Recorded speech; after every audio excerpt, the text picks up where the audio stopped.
ನಮಸ್ತೆ. ಇಂದಿನ ತರಗತಿಯಲ್ಲಿ ನಾವು ಇತ್ತೀಚೆಗೆ ಲತರ IAS ಅಕಾಡೆಮಿ ಕಡೆಯಿಂದ ಪಬ್ಲಿಷ್ ಆಗಿರ್ತಕ್ಕಂತಹ ಕನ್ನಡ ನಾಡು ನುಡಿ ಮತ್ತು ವ್ಯಾಕರಣ ಎಂಬ ಪುಸ್ತಕದ ಕುರಿತು ಕೆಲವೊಂದು ಮಾಹಿತಿಗಳನ್ನು ನಾವು ಚರ್ಚೆ ಮಾಡೋಣ.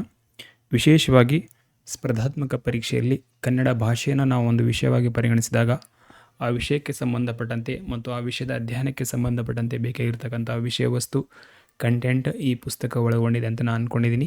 ಸೊ ಈ ಪುಸ್ತಕದಲ್ಲಿ ಒಟ್ಟಾರೆಯಾಗಿ 59 ಅಧ್ಯಾಯಗಳಿರ್ತಕ್ಕಂಥದ್ದು. ಸೊ ಅಧ್ಯಾಯವಾರು ತರಗತಿಗಳು ಆ ಎಲ್ಲ 59 ಚಾಪ್ಟರ್ ವೈಸ್ ಕ್ಲಾಸಸ್ ಇದೇ ಯೂಟ್ಯೂಬ್ ಚಾನಲಲ್ಲಿ ಕಂಡಕ್ಟ್ ಮಾಡ್ತಕ್ಕಂಥದ್ದು. ಅದರ ಭಾಗವಾಗಿ ಇದು ಮೊದಲನೇ ತರಗತಿ ಆಗಿರ್ತಕ್ಕಂಥದ್ದು. ಫಸ್ಟ್ ನಾವು ಈ ಪುಸ್ತಕವನ್ನು ಓಪನ್ ಮಾಡಿದ ತಕ್ಷಣ ನಮಗೆ ಈ ಪುಸ್ತಕದ ಪಬ್ಲಿಕೇಶನ್ ಬಗ್ಗೆ ಮಾಹಿತಿ ಸಿಗ್ತಕ್ಕಂಥದ್ದು, ನಂತರದಲ್ಲಿ ಮುನ್ನುಡಿ. ಅದಾದಮೇಲೆ ಈ ಪುಸ್ತಕ ಕನ್ನಡ ಭಾಷೆಗೆ ಸಂಬಂಧಪಟ್ಟಂತೆ ಇರೋದರಿಂದ ಸ್ಪರ್ಧಾತ್ಮಕ ಪರೀಕ್ಷೆಯಲ್ಲಿ ಕನ್ನಡ ಭಾಷೆಯ ಮಹತ್ವ ಏನಿದೆ, ಜೊತೆಗೆ ಕನ್ನಡ ಭಾಷೆಗೆ ಸಂಬಂಧಪಟ್ಟಂತೆ ಯಾವ್ಯಾವೆಲ್ಲ ಪತ್ರಿಕೆಗಳು ಕಂಡುಬರ್ತಾವೆ ನಮಗೆ ಅನ್ನೋದ್ರ ಬಗ್ಗೆ ಒಂದು ವಿವರವಾದ ಮಾಹಿತಿ ಇರ್ತಕ್ಕಂಥದ್ದು. ಅದೇ ಮಾಹಿತಿಯನ್ನು ನಾವು ಇಂದಿನ ತರಗತಿಯಲ್ಲಿ ಡಿಸ್ಕಷನ್ ಮಾಡೋಣ. ನಂತರದಲ್ಲಿ ಈ ಪುಸ್ತಕಕ್ಕೆ ಸಂಬಂಧಪಟ್ಟಂತೆ ಪರಿವಿಡಿ, ಆ ಪರಿವಿಡಿಯಲ್ಲಿ ಈ ಪುಸ್ತಕದಲ್ಲಿರ್ತಕ್ಕಂತಹ 59 ಅಧ್ಯಾಯಗಳ ಒಂದು ಸಾಮಾನ್ಯ ಪರಿಚಯ ಇದೆ. ಆ ಸಾಮಾನ್ಯ ಪರಿಚಯವನ್ನು ನಾವು ನೆಕ್ಸ್ಟ್ ತರಗತಿಯಲ್ಲಿ ಮಾಡ್ಕೊಳ್ಳೋಣ. ಅದಾದ ಮೇಲೆ ಈ ಪುಸ್ತಕದಲ್ಲಿರ್ತಕ್ಕಂಥ ಮೊದಲನೇ ಅಧ್ಯಾಯ ಏನಿದೆಯಲ್ಲ, ಸೊ ಮೊದಲನೇ ಅಧ್ಯಾಯದಿಂದ ನಾವು ಫಸ್ಟ್ ತರಗತಿನ ಅಲ್ಲಿನ ಪ್ರಾಪರ್ ವೇಲಿ ಮಾಡ್ಕೊಳ್ಳೋಣ ಅಂತ. ಓಕೆ, ಸೊ ಇಂದಿನ ತರಗತಿಯ ನಮ್ಮ ಉದ್ದೇಶ ಏನಿದೆ ಸರ್ ಅಂತ ಹೇಳಿದರೆ, ಸ್ಪರ್ಧಾತ್ಮಕ ಪರೀಕ್ಷೆಯಲ್ಲಿ ಒಂದು ವಿಷಯವಾಗಿ ಕನ್ನಡ ಭಾಷೆಯ ಮಹತ್ವ ಏನಿದೆ ಅನ್ನೋದ್ರ ಬಗ್ಗೆ ನಾವು ಡಿಸ್ಕಷನ್ ಮಾಡೋಣ. ಇನ್ನು ವಿಷಯ ವಿಶ್ಲೇಷಣೆಯ ಮಾರ್ಗಸೂಚಿ ಇದನ್ನು ನೋಟ್ ಮಾಡಿಕೊಡ್ರಿ, ಇದರ ಮೇಲೆ ಸ್ವಲ್ಪ ಗಮನ ಹರಿಸ್ರಿ. ಪ್ರತಿ ತರಗತಿನ ಪ್ರಾರಂಭ ಮಾಡೋಕ್ಕಿಂತ ಮುಂಚೆ ನಾನು ನಿಮಗೆ ಯಾವ್ಯಾವ ವಿಷಯಗಳ ಬಗ್ಗೆ ನಾವು ಇಂದಿನ ತರಗತಿಯಲ್ಲಿ ಡಿಸ್ಕಷನ್ ಮಾಡ್ತೀವಿ ಅನ್ನೋದ್ರ ಬಗ್ಗೆ ಮಾಹಿತಿ ಕೊಟ್ಟಿರ್ತೀನಿ.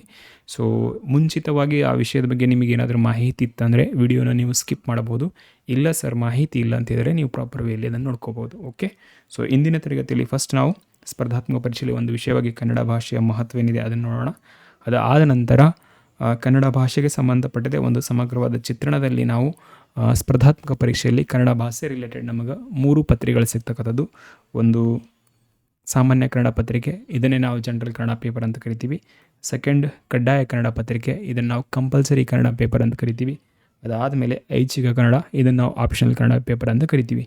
ಸೊ ಇಲ್ಲಿ ಸಾಮಾನ್ಯ, ಕಡ್ಡಾಯ, ಐಚ್ಛಿಕ, ಬಟ್ ಎಲ್ಲ ಕಡೆ ಏನಿದೆ ಸರ್ ಅಂದರೆ ಕನ್ನಡನೇ ಇರ್ತಕ್ಕಂಥದ್ದು. ಸೊ ಹಾಗಾಗಿ ಈ ಪುಸ್ತಕದಲ್ಲಿರ್ತಕ್ಕಂಥ ಕಂಟೆಂಟ್ ಈ 3 ಪತ್ರಿಕೆಗಳಿಗೆ ಸಂಬಂಧಪಟ್ಟಂತೆ, ಈ 3 ಪತ್ರಿಕೆಗಳ ಏನು ಪಠ್ಯಕ್ರಮ ಇದೆಯಲ್ಲ ಅವುಗಳಿಗೆ ಸಂಬಂಧಪಟ್ಟಂತೆ ಗಮನದಲ್ಲಿ ಇಟ್ಕೊಂಡು ಬರೆದಿರ್ತಕ್ಕಂಥದ್ದು. ಸೊ ಅದರ ಬಗ್ಗೆ ನಾವು ಡೀಟೇಲಾಗಿ ಡಿಸ್ಕಷನ್ ಮಾಡೋಣ ಹಂತವಾಗಿ. ನಾವು ಇದನ್ನು ಸೈಡಿಗೆ ಇಟ್ಟರೆ ಈ 3 ಪತ್ರಿಕೆಗಳಿಗೆ ಸಂಬಂಧಪಟ್ಟಂತೆ ಈ 3 ಪತ್ರಿಕೆಗಳ ನಡುವೆ ಏನು ವ್ಯತ್ಯಾಸ ಇದೆ, ಅದರಲ್ಲಿ ವಿಶೇಷವಾಗಿ ನಮಗೆ ಸಾಮಾನ್ಯ ಕನ್ನಡ ಪತ್ರಿಕೆ ಭಾಳ ಇಂಪಾರ್ಟೆಂಟ್ ಆಗಿರ್ತಕ್ಕಂಥದ್ದು. ಅದು ಯಾಕಾಗಿ ಇಂಪಾರ್ಟೆಂಟ್ ಇದೆ ಅನ್ನೋದ್ರ ಬಗ್ಗೆ ನಾವು ಡಿಸ್ಕಷನ್ ಮಾಡೋಣ ಅಂತ. ಈ 3 ಪತ್ರಿಕೆಗಳ ಸಾಮಾನ್ಯ ಪರಿಚಯ ಅದಾದಮೇಲೆ ನಾವು ನೆಕ್ಸ್ಟ್ ನೋಡ್ತಕ್ಕಂಥದ್ದು ಏನಂತಂದರೆ 2024 ಆದ ನಂತರ ಈ 3 ಪತ್ರಿಕೆಗಳಿಗೆ ಸಂಬಂಧಪಟ್ಟಂತೆ ಇದುವರೆಗೆ ಏನು 2024 ಆದಮೇಲೆ ಏನು ಪತ್ರಿಕೆಗಳ ಹತ್ರ ಒಂದು 3-4 ಪೇಪರ್ಸ್ ಏನು ನಮಗೆ ಸಿಗ್ತಾವಲ್ಲ, ಸೊ ಆ ಪೇಪರ್ಗಳನ್ನು ನಾವು ಅನಲೈಸ್ ಮಾಡಿದಾಗ, ವಿಶ್ಲೇಷಣೆ ಮಾಡಿದಾಗ ಅಲ್ಲಿ ನಮಗೆ ಪ್ರಾಪರ್ ವೇಲಿ ಕಾಣ್ತಕ್ಕಂಥದ್ದು ಏನಿದೆ ಅಂದರೆ, ನಮ್ಮ ಕಡೆ ಅವೈಲೇಬಲ್ ಇರತಕ್ಕಂತಹ 1998ಇಂದ ಇದು 2024ವರೆಗೆ ಏನು ಪತ್ರಿಕೆಗಳೇನಿದೆ ಯಾವುದು ಕನ್ನಡ ಭಾಷೆಗೆ ಸಂಬಂಧಪಟ್ಟಂತೆ ಈ 3 ಪತ್ರಿಕೆಗಳಲ್ಲಿ ಆಪ್ಷನಲ್ ಕನ್ನಡ ಒಂದನ್ನು ಬಿಟ್ಟರೆ ಕಡ್ಡಾಯ ಕನ್ನಡ ಮತ್ತು ಸಾಮಾನ್ಯ ಕನ್ನಡದಲ್ಲಿ ಲಾಸ್ಟ್ 26 ಇಯರ್ ಅರೌಂಡ್ ಇವಾಗ 28 ಇಯರ್ವರೆಗೆ ನಮಗೆ ಪ್ರಿವಿಯಸ್ ಇಯರ್ ಕ್ವಶನ್ ಪೇಪರ್ ನಮ್ಮ ಕಡೆ ಇರ್ತಕ್ಕಂಥದ್ದು. ಸೊ ಅದರಲ್ಲಿ 1998ಇಂದ ಹಿಡಿದು 2024ವರೆಗೆ ಆ ಕ್ವಶನ್ ಪೇಪರ್ ನಾವು ಅನಲೈಸ್ ಮಾಡಿದಾಗ ಆ ಕ್ವಶನ್ ಪೇಪರಲ್ಲಿ ಬರ್ತಕ್ಕಂಥ ಪ್ರಶ್ನೆಗಳ ಡಿಫಿಕಲ್ಟಿ ಲೆವೆಲ್, ಕಠಿಣತೆಯ ಮಟ್ಟ ಏನಿದೆಲ್ಲ ಅಂತ ಬರೀ ಅಂದರೆ ಅಷ್ಟೊಂದು ಕಂಪೇರ್ ಟು ಪ್ರಿವಿಯಸ್ ಇಯರ್ ಹಳೆ ವರ್ಷಕ್ಕೆ ನಾವು ಕಂಪೇರ್ ಮಾಡಿದಾಗ ಅಷ್ಟೊಂದು ಬದಲಾವಣೆಗಳು ಕಂಡುಬರೋದಿಲ್ಲ ನಮಗೆ. ಆದರೆ 2024 ಆದ ನಂತರ ಪ್ರಿವಿಯಸ್ ಇಯರ್ ಕ್ವಶನ್ ಲಾಸ್ಟ್ 26 ಇಯರ್ಸ್ದು ಮತ್ತು ಇಲ್ಲ ಅಪ್ಕಮಿಂಗ್ ಇವಾಗೇನು ನಾವು ಹತ್ರ 2 ವರ್ಷದೇನು ನೋಡ್ತಾ ಇದ್ದೀವಲ್ಲ ಅವೆರಡಕ್ಕೆ ಕಂಪೇರ್ ಮಾಡಿದಾಗ ಕ್ವಶನ್ಗಳ ಡಿಫಿಕಲ್ಟಿ ಲೆವೆಲ್ ಏನಿದೆ ಅದು ತುಂಬ ಬದಲಾವಣೆ ಆಗಿದೆ. ಅದು ಯಾವ ರೀತಿ ಬದಲಾವಣೆ ಆಗಿದೆ, ಜೊತೆಗೆ ಆ ಪ್ರಶ್ನೆ ಏನು ಬದಲಾವಣೆಗಳಾಗಿದ್ದಾವಲ್ಲ ಅದಕ್ಕೆ ಸಂಬಂಧಪಟ್ಟಂತೆ ನಮ್ಮ ತಯಾರಿ ಹೇಗಿರಬೇಕು ಅನ್ನೋದ್ರ ಬಗ್ಗೆ ನಾವು ಡೀಟೇಲಾಗಿ ನೋಡೋಣ ಅಂತ. ಓಕೆ, ಅದಾದ ನಂತರ ವಿಶೇಷವಾಗಿ ನಾನು ಹೇಳಿದ್ದೆ ಈ 3 ಪತ್ರಿಕೆಗಳಲ್ಲಿ ನಾವು ಹೆಚ್ಚಿಗೆ ಗಮನ ಹರಿಸ್ತಕ್ಕಂಥದ್ದು ಯಾವುದಂದರೆ ಸಾಮಾನ್ಯ ಕನ್ನಡ ಪತ್ರಿಕೆ. ನಾವು ಈ ಸಾಮಾನ್ಯ ಕನ್ನಡ ಪತ್ರಿಕೆಗೆ ಸಂಬಂಧಪಟ್ಟದೆ ಪರೀಕ್ಷೆಯಲ್ಲಿ ಪ್ರಶ್ನೆಗಳ ಹಂಚಿಕೆ ಕ್ರಮ ಹೇಗಿದೆ ಅದರ ಬಗ್ಗೆ ಒಂದು ಓವರ್ವ್ಯೂ ನೋಡ್ಕೊಳ್ಳೋಣ. ಇದರಲ್ಲಿ ವಿಶೇಷವಾಗಿ ನಾವು ಏನಂತ ಹೇಳಿದರೆ ಕನ್ನಡಕ್ಕೆ ಸಂಬಂಧಪಟ್ಟಂತೆ ಓವರಾಲ್ ಕನ್ನಡ ಭಾಷೆಗೆ ಸಂಬಂಧಪಟ್ಟಂತೆ ವ್ಯಾಕರಣ ಆಗಿರ್ಬೋದು, ಕನ್ನಡ ಸಾಹಿತ್ಯ ಆಗಿರ್ಬೋದು, ಭಾಷೆಯ ಐತಿಹಾಸಿಕ ಹಿನ್ನೆಲೆ ಆಗಿರಬಹುದು, ಈ ಆ ಭಾಷೆಗೆ ಸಂಬಂಧಪಟ್ಟಂತೆ ಶಬ್ದಕೋಶ ವೊಕ್ಯಾಬ್ಯುಲರಿ ಏನಿಲ್ಲ ಅದು ಆಗಿರ್ಬೋದು, ಅವುಗಳಿಗೆ ಸಂಬಂಧಪಟ್ಟಂತೆ ಪಾರ್ಟ್ ಡಿವೈಡ್ ಮಾಡಿ ಯಾವ್ಯಾವ ಪಾರ್ಟಿಂದ ಎಷ್ಟೆಷ್ಟು ಪರ್ಸೆಂಟೇಜ್ ಕ್ವಶನ್ಸ್ ಬರ್ತವೆ ಅನ್ನೋದ್ರ ಬಗ್ಗೆ ಒಂದು ಓವರ್ವ್ಯೂ ನಾವು ನೋಡ್ಕೊಳ್ಳೋಣ. ಓಕೆ, ಇದರಿಂದ ನಮಗೆ ಏನು ಅರ್ಥ ಆಗುತ್ತೆ ಅಂತಂದರೆ ನಾವು ಯಾವ ಕಡೆ ಜಾಸ್ತಿ ಹೆಚ್ಚಿನ ಗಮನ ಹರಿಸ್ಬೇಕು, ಯಾವ ಪಾರ್ಟ್ ಮೇಲೆ ಅನ್ನೋದು ಒಂದು ಐಡಿಯಾ ಬರ್ತಕ್ಕದ್ದು. ಕೊನೆಯದಾಗಿ ನಂತರದಲ್ಲಿ ಅಂದರೆ ಲಾಸ್ಟಿಗೆ ನಾವು ಕಡ್ಡಾಯ ಕನ್ನಡ ಪತ್ರಿಕೆ ಏನಿದೆ ಅದರ ಪಠ್ಯಕ್ರಮ ಏನಿದೆ ಅದರ ಬಗ್ಗೆ ಪ್ರಾಪರ್ ವೇಲಿ ನೋಡ್ಕೊಳ್ಳೋಣ. ಸೊ ಇಷ್ಟು ವಿಷಯಗಳ ಬಗ್ಗೆ ನಾವು ಇಂದಿನ ತರಗತಿಯಲ್ಲಿ ಡಿಸ್ಕಷನ್ ಮಾಡೋಣ. ಈ ರೀತಿ ನಾನು ನಿಮ್ಗೆ ಪ್ರತಿ ತರಗತಿ ಪ್ರಾರಂಭ ಮಾಡೋಕ್ಕಿಂತ ಮುಂಚೆ ಮಾಹಿತಿ ಕೊಟ್ಟಿರ್ತೀನಿ. ಅಗೇನ್ ಇವಾಗ ಸಾಮಾನ್ಯ ಕನ್ನಡ, ಕಡ್ಡಾಯ ಕನ್ನಡ, ಹೆಚ್ಚಿಗೆ ಕನ್ನಡದ ಬಗ್ಗೆ ನಿಮಗೆ ಮಾಹಿತಿ ಇತ್ತಂದರೆ ನೀವು ಈ ವಿಡಿಯೋನ ಸ್ಕಿಪ್ ಮಾಡ್ಬೋದು. ಇಲ್ಲ ಸರ್ ಮಾಹಿತಿ ಇದೆ ಇಲ್ಲ ಅಂತಂದರೆ ನೋಡ್ಬೋದು, ಅಷ್ಟೇ ಸಿಂಪಲ್ ಇದರ ಮೂಲ ಉದ್ದೇಶ ಆಗಿರ್ತಕ್ಕಂಥದ್ದು. ಓಕೆ, ಸೊ ಫಸ್ಟ್ ಪಾಯಿಂಟಿಗೆ ಬನ್ನಿ ಸರ್. ಏನಿದೆ ಅಂತಂದರೆ ಸ್ಪರ್ಧಾತ್ಮಕ ಪರೀಕ್ಷೆಯಲ್ಲಿ ಒಂದು ವಿಷಯವಾಗಿ ಕನ್ನಡ ಭಾಷೆಯನ್ನು ನಾವು ಯಾಕಾಗಿ ಆ್ಯಡ್ ಮಾಡಿದ್ದೀವಿ ಅನ್ನೋದು ಪಾಯಿಂಟ್ ಗೊತ್ತಾಗಬೇಕು. ಸೊ ಇದರಲ್ಲಿ ಜಾಸ್ತಿ ಏನೂ ಇಲ್ಲ ಸರ್, ನಿಮಗೆಲ್ಲರಿಗೆ ಗೊತ್ತೇ ಇರುತ್ತೆ ಅದು ಕರೆಕ್ಟ್. ಮೂರು ವಿಚಾರಗಳು ಇಲ್ಲಿ ನಮಗೆ ಅಂತ ಇಂಪಾರ್ಟೆಂಟ್ ಆಗುತ್ತೆ. ಒಂದು, ಕನ್ನಡ ಭಾಷೆ ಏನಿದೆಯಲ್ಲ ನಮ್ದು ಏನಾಗಿದೆ ಸರ್ ಅಂದರೆ ಮಾತೃಭಾಷೆ ಆಗಿರ್ತಕ್ಕಂಥದ್ದು, ರೈಟ್, ಫಸ್ಟ್ ಪಾಯಿಂಟ್. ಜೊತೆಗೆ ನಮ್ಮ ರಾಜ್ಯ ಕರ್ನಾಟಕ. ಸೊ ಕರ್ನಾಟಕ ರಾಜ್ಯ ರಚನೆ ಆಗಿರ್ತಕ್ಕಂಥದ್ದು ಯಾವುದರ ಆಧಾರದ ಮೇಲೆ ಅಂದರೆ ಅಗೇನ್ ಭಾಷೆ ಆಧಾರದ ಮೇಲೆ. ಅದು ಯಾವ ಭಾಷೆ ಆಧಾರದ ಮೇಲೆ ಅಂದರೆ ಅದೇ ಕನ್ನಡ ಭಾಷೆ ಆದ ಮೇಲೆ ಕರ್ನಾಟಕ ರಚನೆ ಆಗಿರ್ತಕ್ಕಂಥದ್ದು. ಸೊ ನಮ್ಮ ರಾಜ್ಯ ಕನ್ನಡ ಭಾಷೆ ಆಧಾರದ ಮೇಲೆ ರಚನೆ ಆಗಿರ್ತಕ್ಕಂಥದ್ದು. ಇವಾಗ ರಾಜ್ಯ ಇದೆ ಅಂತ ಹೇಳಿದ್ರೆ ರಾಜ್ಯಕ್ಕೆ ಸಂಬಂಧಪಟ್ಟಂತೆ ಆ ರಾಜ್ಯದಲ್ಲಿ ಏನಿದೆ ಅಂದರೆ ಆಡಳಿತ ನಡೀತಕ್ಕಂಥದ್ದು, ಇಟ್ ಮೀನ್ಸ್ ಸರ್ಕಾರ, ರೈಟ್. ಆ ಆಡಳಿತ ನಡೀತದೆ ಅಂತ ಹೇಳಿದ್ರೆ ಅದಕ್ಕೊಂದು ಆಡಳಿತ ಭಾಷೆ ಇರ್ತದೆ, ಯಾವುದೇ ರಾಜ್ಯ ಆಗಿರ್ಬೋದು, ಯಾವುದೇ ಒಂದು ದೇಶಕ್ಕಾದ ರಾಷ್ಟ್ರಕ್ಕೆ. ಹಂಗೆ ನಮ್ಮ ಕರ್ನಾಟಕ ಕನ್ನಡ ಭಾಷೆ ಆಧಾರದ ಮೇಲೆ ರಚನೆ ಆಗಿರೋದ್ರಿಂದ ನಮ್ಮಲ್ಲಿ ಆಡಳಿತ ಭಾಷೆ, ಅಧಿಕೃತ ಭಾಷೆ, ಮಾತೃಭಾಷೆ, ರಾಜ್ಯ ಭಾಷೆ ಯಾವುದಾಗಿದೆ ಸರ್ ಅಂದರೆ ಕನ್ನಡನೇ ಆಗಿರ್ತಕ್ಕಂಥದ್ದು. ಸೊ ಹಾಗಾಗಿ ನಮ್ಮಲ್ಲಿ ಆಡಳಿತ ಭಾಷೆ ಕನ್ನಡ ಆಗಿರೋದ್ರಿಂದ ನಾವು ಯಾವುದ್ರ ಪಾಠ ಆಗಕ್ಕೆ ಹೋಗ್ತಾ ಇದ್ದೀವಿ ಸರ್ ಅಂತಿದ್ರೆ ಆಡಳಿತದ ಪಾಠ ಆಗಕ್ಕೆ ಹೋಗ್ತಾ ಇದ್ದೀವಿ, ಇದಂದರೆ ನಮಗೆ ಗೊತ್ತಿದೆ. ಹಾಗಾಗಿ ನಮ್ಮಲ್ಲಿ ಆಡಳಿತ ಭಾಷೆ ಕನ್ನಡ ಇರೋದ್ರಿಂದ ಕನ್ನಡಕ್ಕೆ ಸಂಬಂಧಪಟ್ಟಂತೆ ಅಷ್ಟು ಮಹತ್ವ ಇರ್ತಕ್ಕಂಥದ್ದು. ನಾವು ಇವಾಗ ಬನ್ನಿ ಸರ್, ಆಡಳಿತ ಭಾಷೆ ಕನ್ನಡ ಇರೋದ್ರಿಂದ ಕನ್ನಡಕ್ಕೆ ಯಾಕೆ ಅಷ್ಟು ಮಹತ್ವ ಸ್ಪರ್ಧಾತ್ಮಕ ಪರೀಕ್ಷೆ ಅಂತಿದ್ದಾರೆ. ಈ ಪರೀಕ್ಷೆ ಸ್ಪರ್ಧಾತ್ಮಕ ಪರೀಕ್ಷೆಯಲ್ಲಿ ಅಂದರೆ ಅಲ್ಟಿಮೇಟ್ ಅಂತಿಮ ಉದ್ದೇಶ ನಮ್ದು ಏನಿದೆ ಅಂದರೆ ಒಂದು ಚಲೋ ಅದೇ ಅಂತ ನೌಕರಿ ಪಡ್ಕೋಬೇಕಂತೇಳಿ. ಸದ್ಯಕ್ಕೆ ನೌಕರಿ ಸಿಕ್ಕರೆ ಸಾಕಾಗಿ ಚಲೋ ನೌಕರಿ ಏನಂತ, ಸೊ ನೌಕರಿ ಪಡ್ಕೋಬೇಕಷ್ಟೇ. ಸೊ ನಾವು ನೌಕರಿ ಬೇಕಾಗಿತ್ತು ಅಂತ ಹೇಳಿದ್ರೆ ಕನ್ನಡ ಭಾಷೆಗೆ ಸಂಬಂಧಪಟ್ಟಂತೆ ನೌಕರಿ ಪಡ್ಕೊಂಡು ನಾವು ಎಲ್ಲಿಗೆ ಹೋಗ್ತೀವಿ ಸರ್ ಅಂತ ಹೇಳಿದ್ರೆ ಅಗೇನ್ ಆಡಳಿತದ ಭಾಗ ಹೊಂಟಿರಿ. ಸೊ ಆಡಳಿತ ಯಾವ ಭಾಷೆಯಲ್ಲಿ ನಡೀತಾ ಇದೆ ಅಂತಂದರೆ ಕನ್ನಡ ಭಾಷೆಯಲ್ಲಿ ನಡೀತಾ ಇದೆ. ಸೊ ಹಾಗಾಗಿ ಕರ್ನಾಟಕದಲ್ಲಿ ವಿಶೇಷವಾಗಿ ಆಡಳಿತಕ್ಕೆ ಸಂಬಂಧಪಟ್ಟಂತೆ ಕನ್ನಡ ಯಾವ ಭಾಷೆ ಆಗಿದೆ ಸರ್ ಅಂದರೆ ಸಂಪರ್ಕ ಭಾಷೆ ಆಗಿದೆ ಸರ್. ಯಾವ ಭಾಷೆ ಆಗಿದೆ ನಮಗೆ? ಸಂಪರ್ಕ ಭಾಷೆ. ಇವಾಗ ಸಂಪರ್ಕ ಭಾಷೆ ಆಗಿರೋದ್ರಿಂದ ಈ ಭಾಷೆಗೆ ಸಂಬಂಧಪಟ್ಟಂತೆ ಸಂಪರ್ಕ ಅಂದರೆ ವ್ಯವಹಾರಿಕ ಕನ್ನಡ ಅಂತ ನಾವು ಕರಿತೀವಿ. ಸೊ ಕನ್ನಡದಲ್ಲಿ ನಮಗೆ ವ್ಯವಹಾರ ಮಾಡೋಕ್ಕೆ ಬರಬೇಕು, ಮಾತಾಡೋಕ್ಕೆ ಬರಬೇಕು, ಬರೆಯೋಕ್ಕೆ ಬರಬೇಕು, ಓದೋಕ್ಕೆ ಬರಬೇಕು. ಸೊ ಕನ್ನಡದಲ್ಲಿ ನಮಗೆ ಮಾತಾಡೋಕ್ಕೆ, ಬರೆಯೋಕ್ಕೆ ಮತ್ತು ಓದೋಕ್ಕೆ ಬರಬೇಕಾಗಿತ್ತು ಅಂತಂದರೆ ಯಾವುದಾದ್ರೂ ಒಂದು ಭಾಷೆ, ವಿಶೇಷವಾಗಿ ಇವಾಗ ಕನ್ನಡ ಭಾಷೆ ಬಗ್ಗೆ ಇರೋದ್ರಿಂದ ಆ ಭಾಷೆಗೆ ಸಂಬಂಧಪಟ್ಟಂತೆ ಆ ಭಾಷೆಯ ವ್ಯಾಕರಣ, ಆ ಭಾಷೆಗೆ ಸಂಬಂಧಪಟ್ಟಂತೆ ನಮ್ಮ ಬರವಣಿಗೆ ವ್ಯಾಕರಣಬದ್ಧವಾಗಿರಬೇಕು. ಜೊತೆಗೆ ಶಬ್ದಕೋಶ, ವೊಕ್ಯಾಬ್ಯುಲರಿ ಏನಿದಿಲ್ಲ ಹೆಚ್ಚಿನದಾಗಿ ಕನ್ನಡಕ್ಕೆ ಮಹತ್ವ ಕೊಡಬೇಕು. ಈ ಎಲ್ಲ ವಿಚಾರಗಳಿರೋದ್ರಿಂದ ಆ ಭಾಷೆಗೆ ಸಂಬಂಧಪಟ್ಟಂತೆ ಒಂದು ಭಾಷೆಗೆ ಸಂಬಂಧಪಟ್ಟಂತೆ ಆ ಭಾಷೆಯ ವ್ಯಾಕರಣ ಮತ್ತು ಶಬ್ದಕೋಶ ಇವೆರಡನ್ನು ಪ್ರಾಪರ್ ವೇಯಲ್ಲಿ ವ್ಯಾವಹಾರಿಕ ರೂಪದಲ್ಲಿ ಪರೀಕ್ಷೆ ಮಾಡ್ತಕ್ಕಂಥದ್ದು. ಸೊ ಇದನ್ನು ಗಮನದಲ್ಲಿ ಇಟ್ಕೊಂಡೆ ಸ್ಪರ್ಧಾತ್ಮಕ ಪರೀಕ್ಷೆಯಲ್ಲಿ ಕನ್ನಡ ಭಾಷೆಗೆ ಸಂಬಂಧಪಟ್ಟಂತೆ ಅಷ್ಟು ಮಹತ್ವ ಕೊಟ್ಟು ವಿಶೇಷವಾಗಿ ಆಡಳಿತದ ಭಾಷೆ ಕನ್ನಡ ಆಗಿರೋದ್ರಿಂದ ಕನ್ನಡಕ್ಕೆ ಸಂಬಂಧಪಟ್ಟಂತೆ ಸಾಮಾನ್ಯವಾದ ಪರಿಜ್ಞಾನ ನಮಗೆ ಇರಲೇಬೇಕು ಓದಕ್ಕೆ ಬರೆಯೋಕ್ಕೆ ಸಂಬಂಧಪಟ್ಟಂತೆ ಕರ್ನಾಟಕದಲ್ಲಿ ಇದೀವಿ ಅಂತ ಹೇಳಿದರೆ. ಸೊ ಆ ಉದ್ದೇಶಕ್ಕಾಗಿ ಈ ಪತ್ರಿಕೆಗಳನ್ನು ಆ್ಯಡ್ ಮಾಡಿರ್ತಕ್ಕಂಥದ್ದು, ರೈಟ್. ಅಂದರೆ ಕನ್ನಡ ಭಾಷೆಯ ಒಂದು ವಿಷಯವನ್ನು ಸ್ಪರ್ಧಾತ್ಮಕ ಪರೀಕ್ಷೆಯಲ್ಲಿ ಆ್ಯಡ್ ಮಾಡಿರ್ತಕ್ಕಂಥದ್ದು. ಸೊ ಇಷ್ಟು ನಿಮಗೆ ಗಮನದಲ್ಲಿ ಇರಲಿ. ಸೊ ಒಟ್ಟಾರೆಯಾಗಿ ಯಾಕಾಗಿ ಅಷ್ಟು ಇಂಪಾರ್ಟೆಂಟ್ ಇದೆ ಅಂದರೆ ಫಸ್ಟ್ ನಮ್ಮದು ಮಾತೃಭಾಷೆ ಇದೆ, ಸೆಕೆಂಡ್ ನಮ್ಮ ಕರ್ನಾಟಕ ರಾಜ್ಯ ರಚನೆ ಆಗಿತ್ತು ಭಾಷೆ ಆಧಾರದ ಮೇಲೆ, ಜೊತೆಗೆ ಕರ್ನಾಟಕ ಸರ್ಕಾರ ಮತ್ತು ಕರ್ನಾಟಕದ ಏನು ಆಡಳಿತ ನಡೀತದಲ್ಲ ಆಡಳಿತ ಕನ್ನಡ ಭಾಷೆಯಲ್ಲಿ ನಡೆಯುತ್ತೆ. ಸೊ ಕರ್ನಾಟಕದಲ್ಲಿ ಸಂಪರ್ಕ ಭಾಷೆ, ಕಮ್ಯುನಿಕೇಷನ್ ಲ್ಯಾಂಗ್ವೇಜ್ ಯಾವುದಿದೆ ಸರ್ ಅಂದರೆ ನಾವು ಸಂಪರ್ಕ ಭಾಷೆ ಯಾವುದನ್ನು ಬಳಕೆ ಮಾಡ್ತೀವಿ ಅಂದರೆ ಕನ್ನಡನ ಬಳಕೆ ಮಾಡ್ತೀವಿ. ಸೊ ಹಾಗಾಗಿ ಕನ್ನಡ ಭಾಷೆಗೆ ಸಂಬಂಧಪಟ್ಟಂತೆ ಕನ್ನಡ ಭಾಷೆಯ ಮೂಲಭೂತ ಅಂಶಗಳಾಗಿರ್ತಕ್ಕಂತಹ ಭಾಷೆಯ ಐತಿಹಾಸಿಕ ಹಿನ್ನೆಲೆ, ಜೊತೆಗೆ ಭಾಷೆಗೆ ಸಂಬಂಧಪಟ್ಟಿರ್ತಕ್ಕಂಥ ವ್ಯಾಕರಣ ಮತ್ತು ಭಾಷೆಗೆ ಸಂಬಂಧಪಟ್ಟಂಥ ಶಬ್ದಕೋಶ ಇವುಗಳ ಬಗ್ಗೆ ನಮಗೆ ಸಾಮಾನ್ಯವಾದ ಪರಿಜ್ಞಾನ ಇರಬೇಕನ್ನೋದು, ರೈಟ್. ಸೊ ಹಾಗಾಗಿ ಕನ್ನಡ ಭಾಷೆಗೆ ಅಷ್ಟು ಮಹತ್ವ ಇದೆ ಸ್ಪರ್ಧಾತ್ಮಕ ಪರೀಕ್ಷೆಯಲ್ಲಿ. ಇಷ್ಟು ಮಾಹಿತಿ ನಿಮಗೆ ಗೊತ್ತಾಯಿತು ಯಾಕಾಗಿ ಇದೆ ಅಂತೇಳಿ, ರೈಟ್. ಇಲ್ಲ ಸರ್ ಕರ್ನಾಟಕದಲ್ಲಿ ಕನ್ನಡ ಭಾಷೆಯನ್ನು ಬಿಟ್ಟು ನಾವು ಬೇರೆ ಭಾಷೆಯನ್ನು ಮಾತೃಭಾಷೆಗೆ ಇದು ಮಾಡೋಕ್ಕಾಗುತ್ತೆ, ಇಲ್ಲ ಬೇರೆ ಭಾಷೆಗೆ ಸಂಬಂಧಪಟ್ಟಂತೆ ಬೇರೆ ಭಾಷೆಯನ್ನು ಇಲ್ಲಿ ನಾವು ಸ್ಪರ್ಧಾತ್ಮಕ ಪರೀಕ್ಷೆ ಆ್ಯಡ್ ಮಾಡೋಕ್ಕಾಗತ್ತಾ? ಆಗಲ್ಲ. ನಮ್ಮಲ್ಲಿ ಸಂಪರ್ಕ ಭಾಷೆ ಕರ್ನಾಟಕದಿಂದ ಕರ್ನಾಟಕವನ್ನು ಕನ್ನಡದಲ್ಲೇ ಆ್ಯಡ್ ಮಾಡಬೇಕು. ಹಾಗಾಗಿ ಆ್ಯಡ್ ಮಾಡಿದ್ದಾರೆ. ಹಾಗಾಗಿ ನಾವು ಇವಾಗ ನಮ್ಮ ಕನ್ನಡ ಭಾಷೆಗೆ ಸಂಬಂಧಪಟ್ಟದ್ದು ಏನು ಮಾಡ್ಬೇಕು ಸರ್ ಅಂತಂದರೆ ಪರೀಕ್ಷೆಗೆ ಸಂಬಂಧಪಟ್ಟದ್ದು ಎಷ್ಟು ತಯಾರಿ ಬೇಕು ಅದನ್ನು ನೋಡ್ಕೋಬೇಕಷ್ಟೇ, ರೈಟ್. ಸೊ ಇಷ್ಟು ಮಾಹಿತಿ ನಿಮಗೆ ಗೊತ್ತಿರಲಿ, ಇದು ಬೇಸಿಕ್.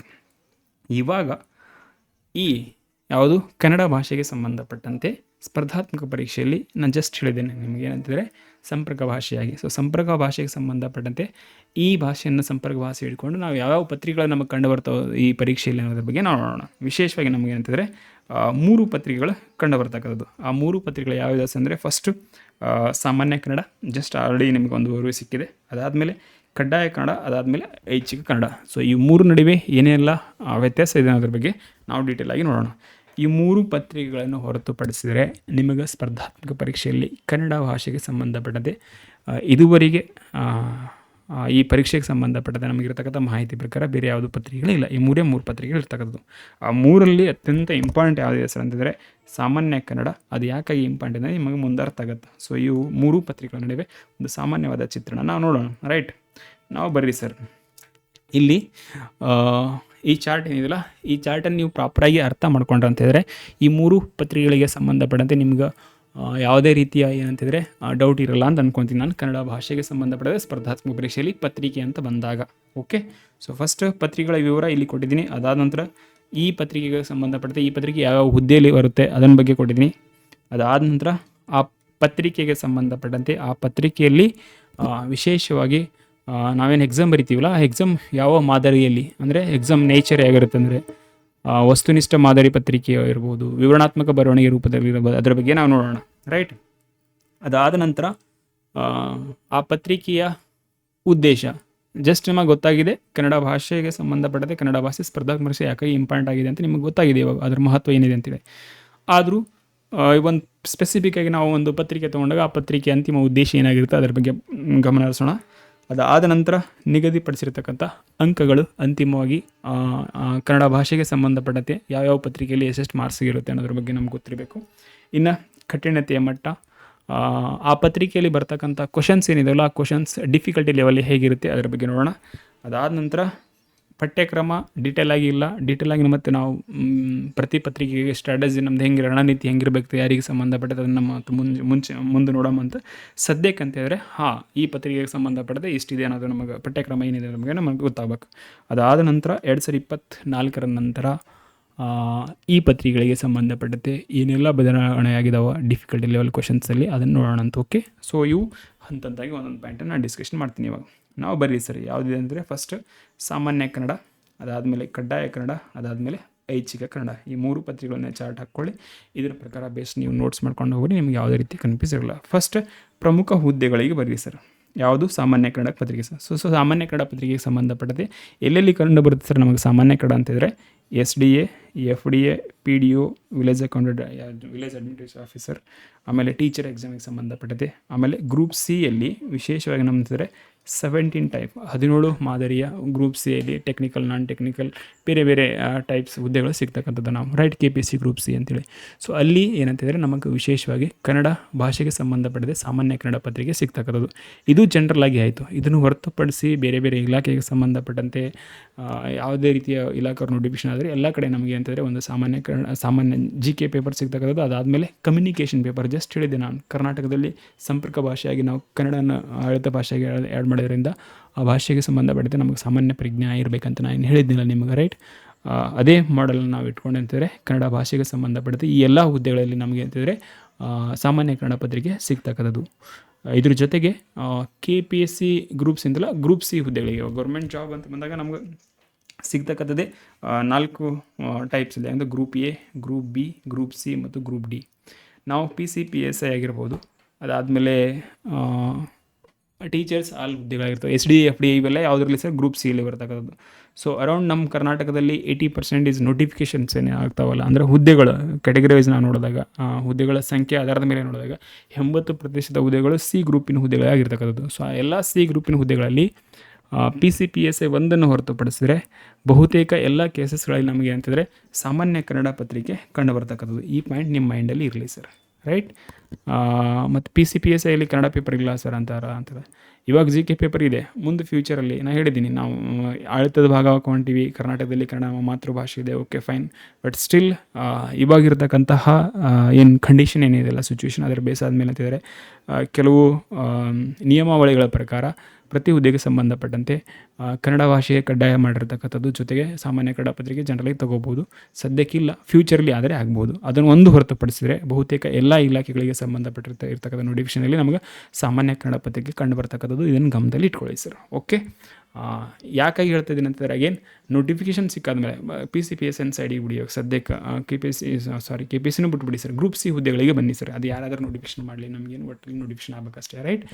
ಗ್ರೂಪ್ ಸಿಗೆ ಸಂಬಂಧಪಟ್ಟಂತೆ PCPSN ಹೊರತುಪಡಿಸಿದರೆ ಬಹುತೇಕ ಎಲ್ಲ ಕಡೆ ನಮ್ಗೆ ಏನಂತಂದರೆ ಸಾಮಾನ್ಯ ಕನ್ನಡ ಪತ್ರಿಕೆ ಸಿಗ್ತಕ್ಕಂಥದ್ದು. ಇದನ್ನು ಗಮನದಲ್ಲಿ ಇಟ್ಕೊಳ್ಳಿ ಸರ್, ರೈಟ್. ಇವಾಗ ಬರೀ ಸರ್ ಯಾವುದು ಕಡ್ಡಾಯ ಕನ್ನಡ. ನಾವು ಕಡ್ಡಾಯ ಕನ್ನಡ ಪತ್ರಿಕೆ ಏನಿದಿಲ್ಲ, ಇದು ಯಾವ್ಯಾವ ಹುದ್ದೆಗಳಿಗೆ ಬರುತ್ತೆ ಸರ್ ಅಂತಂದರೆ, ಕಡ್ಡಾಯ ಕನ್ನಡ ಪತ್ರಿಕೆ ಒಂದು KS ಎಕ್ಸಾಮ್, ಅದಾದಮೇಲೆ IAS ಎಕ್ಸಾಮ್. KS ಮತ್ತು IAS ವಿಶೇಷವಾಗಿ ಯಾವುದರಲ್ಲಿ ಅಂದರೆ ಮುಖ್ಯ ಪರೀಕ್ಷೆಯಲ್ಲಿ, ಮೇನ್ಸ್ ಎಕ್ಸಾಮಲ್ಲಿ ಬರ್ತಕ್ಕಂಥದ್ದು. ಇದನ್ನು ನೆನಪಲ್ಲಿ ಇಟ್ಕೊಳ್ರಿ. ಎಲ್ಲಿ ಸರ್ ಅಂತಿದ್ರೆ ಮುಖ್ಯ ಪರೀಕ್ಷೆಯಲ್ಲಿ, ರೈಟ್. ಅದನ್ನು ಹೊರತುಪಡಿಸಿ ಎಲ್ಲಿ ಕಂಡು ಬರುತ್ತೆ ಸರ್ ಅಂತಂದರೆ, ನಮಗೆ ವಿಶೇಷವಾಗಿ ಗೊತ್ತಿರಬೇಕು group C. Again group C ಅಂತ ಬಂದಾಗ ಇಲ್ಲಿ ಹೇಳಿದ್ನಲ್ಲ ನಾನು 80% ಕೇಸಲ್ಲಿ ಗ್ರೂಪ್ ಸಿ ಹುದ್ದೆಗಳಿಗೆ ಸಂಬಂಧಪಟ್ಟಂತೆ. ಸೊ ಅಲ್ಲಿ ಏನಂತಿದ್ದಾರೆ, ಅಗೇನ್ ಸದ್ಯಕ್ಕಿರ್ತಕ್ಕಂತಹ ನಿಯಮಗಳ ಪ್ರಕಾರ KPSC ಮತ್ತು KEA ಏನು ನೋಟಿಫಿಕೇಷನ್ ಮಾಡಿ ಎಕ್ಸಾಮನ್ನು ಕಂಡಕ್ಟ್ ಮಾಡ್ತಾರಲ್ಲ, ಅದರ ಬೇಸ್ ಆದಮೇಲೆ ಅವ್ರ ಕಡೆ ಈ ಮುಂಚೆ ನಿಯಮ ಬೇರೆ ಇತ್ತು, ಇವಾಗ ನಿಯಮ ಬೇರೆ ಇದೆ. ಅದು ನಿಯಮ ಏನೇನು ಅದ್ರ ಬಗ್ಗೆ ಇವಾಗ ಸದ್ಯಕ್ಕೆ ತಲೆ ಕೆಡ್ಸೋಕೆ ಹೋಗ್ಬೇಡ್ರಿ. ಜಸ್ಟ್ ಏನಾದರೂ ನೋಟಿಫಿಕೇಷನ್ ಆಯ್ತಂದರೆ, ಆ ನೋಟಿಫಿಕೇಷನ್ ಆದಾಗ ಆ ನೋಟಿಫಿಕೇಷನಲ್ಲಿ ಏನಾದರೂ ಲಿಖಿತ ಪರೀಕ್ಷೆ ಇರುತ್ತೆ. ಲಿಖಿತ ಪರೀಕ್ಷೆಯಲ್ಲಿ ನಮಗೇನಾದರೂ ಕಡ್ಡಾಯ ಕನ್ನಡ ಪತ್ರಿಕೆ ಕಂಡು ಬಂತಂದರೆ ಫೈನ್ ಸರ್, ಕಡ್ಡಾಯ ಕನ್ನಡ ಪತ್ರಿಕೆ ಕಂಪಲ್ಸರಿ ಇರುತ್ತೆ. ಎಲ್ರಿಗೂ ಅದು ಕಡ್ಡಾಯ ಅಂದರೆ ಕಂಪಲ್ಸರಿ ಇರುತ್ತೆ, ಕ್ವಾಲಿಫೈ ಆಗಬೇಕು. ಇನ್ ಕೇಸ್ ಇರಲಿಲ್ಲ ಅಂತ ಹೇಳಿದರೆ, ಕೆಲವು ಸಂದರ್ಭಗಳು ಏನಾಗುತ್ತೆ ಅಂತ ಹೇಳಿದ್ರೆ, ಯಾರ್ಯಾರು up to SLC Kannada medium, Kannada ಮಾಧ್ಯಮದಲ್ಲಿ ಓದಿರಲ್ಲ, ಅಥವಾ 10th SLC ಕನ್ನಡ ಭಾಷೆಯನ್ನು ಒಂದು ವಿಷಯವಾಗಿ ಅಧ್ಯಯನ ಮಾಡಲಿಲ್ಲ ಅಂತಿದ್ರೆ ಅವರಿಗೆ ಕಡ್ಡಾಯ ಕನ್ನಡ ಪತ್ರಿಕೆ ಇರತಕ್ಕಂಥದ್ದು. ಇದು ಸಾಮಾನ್ಯ ನಿಯಮ.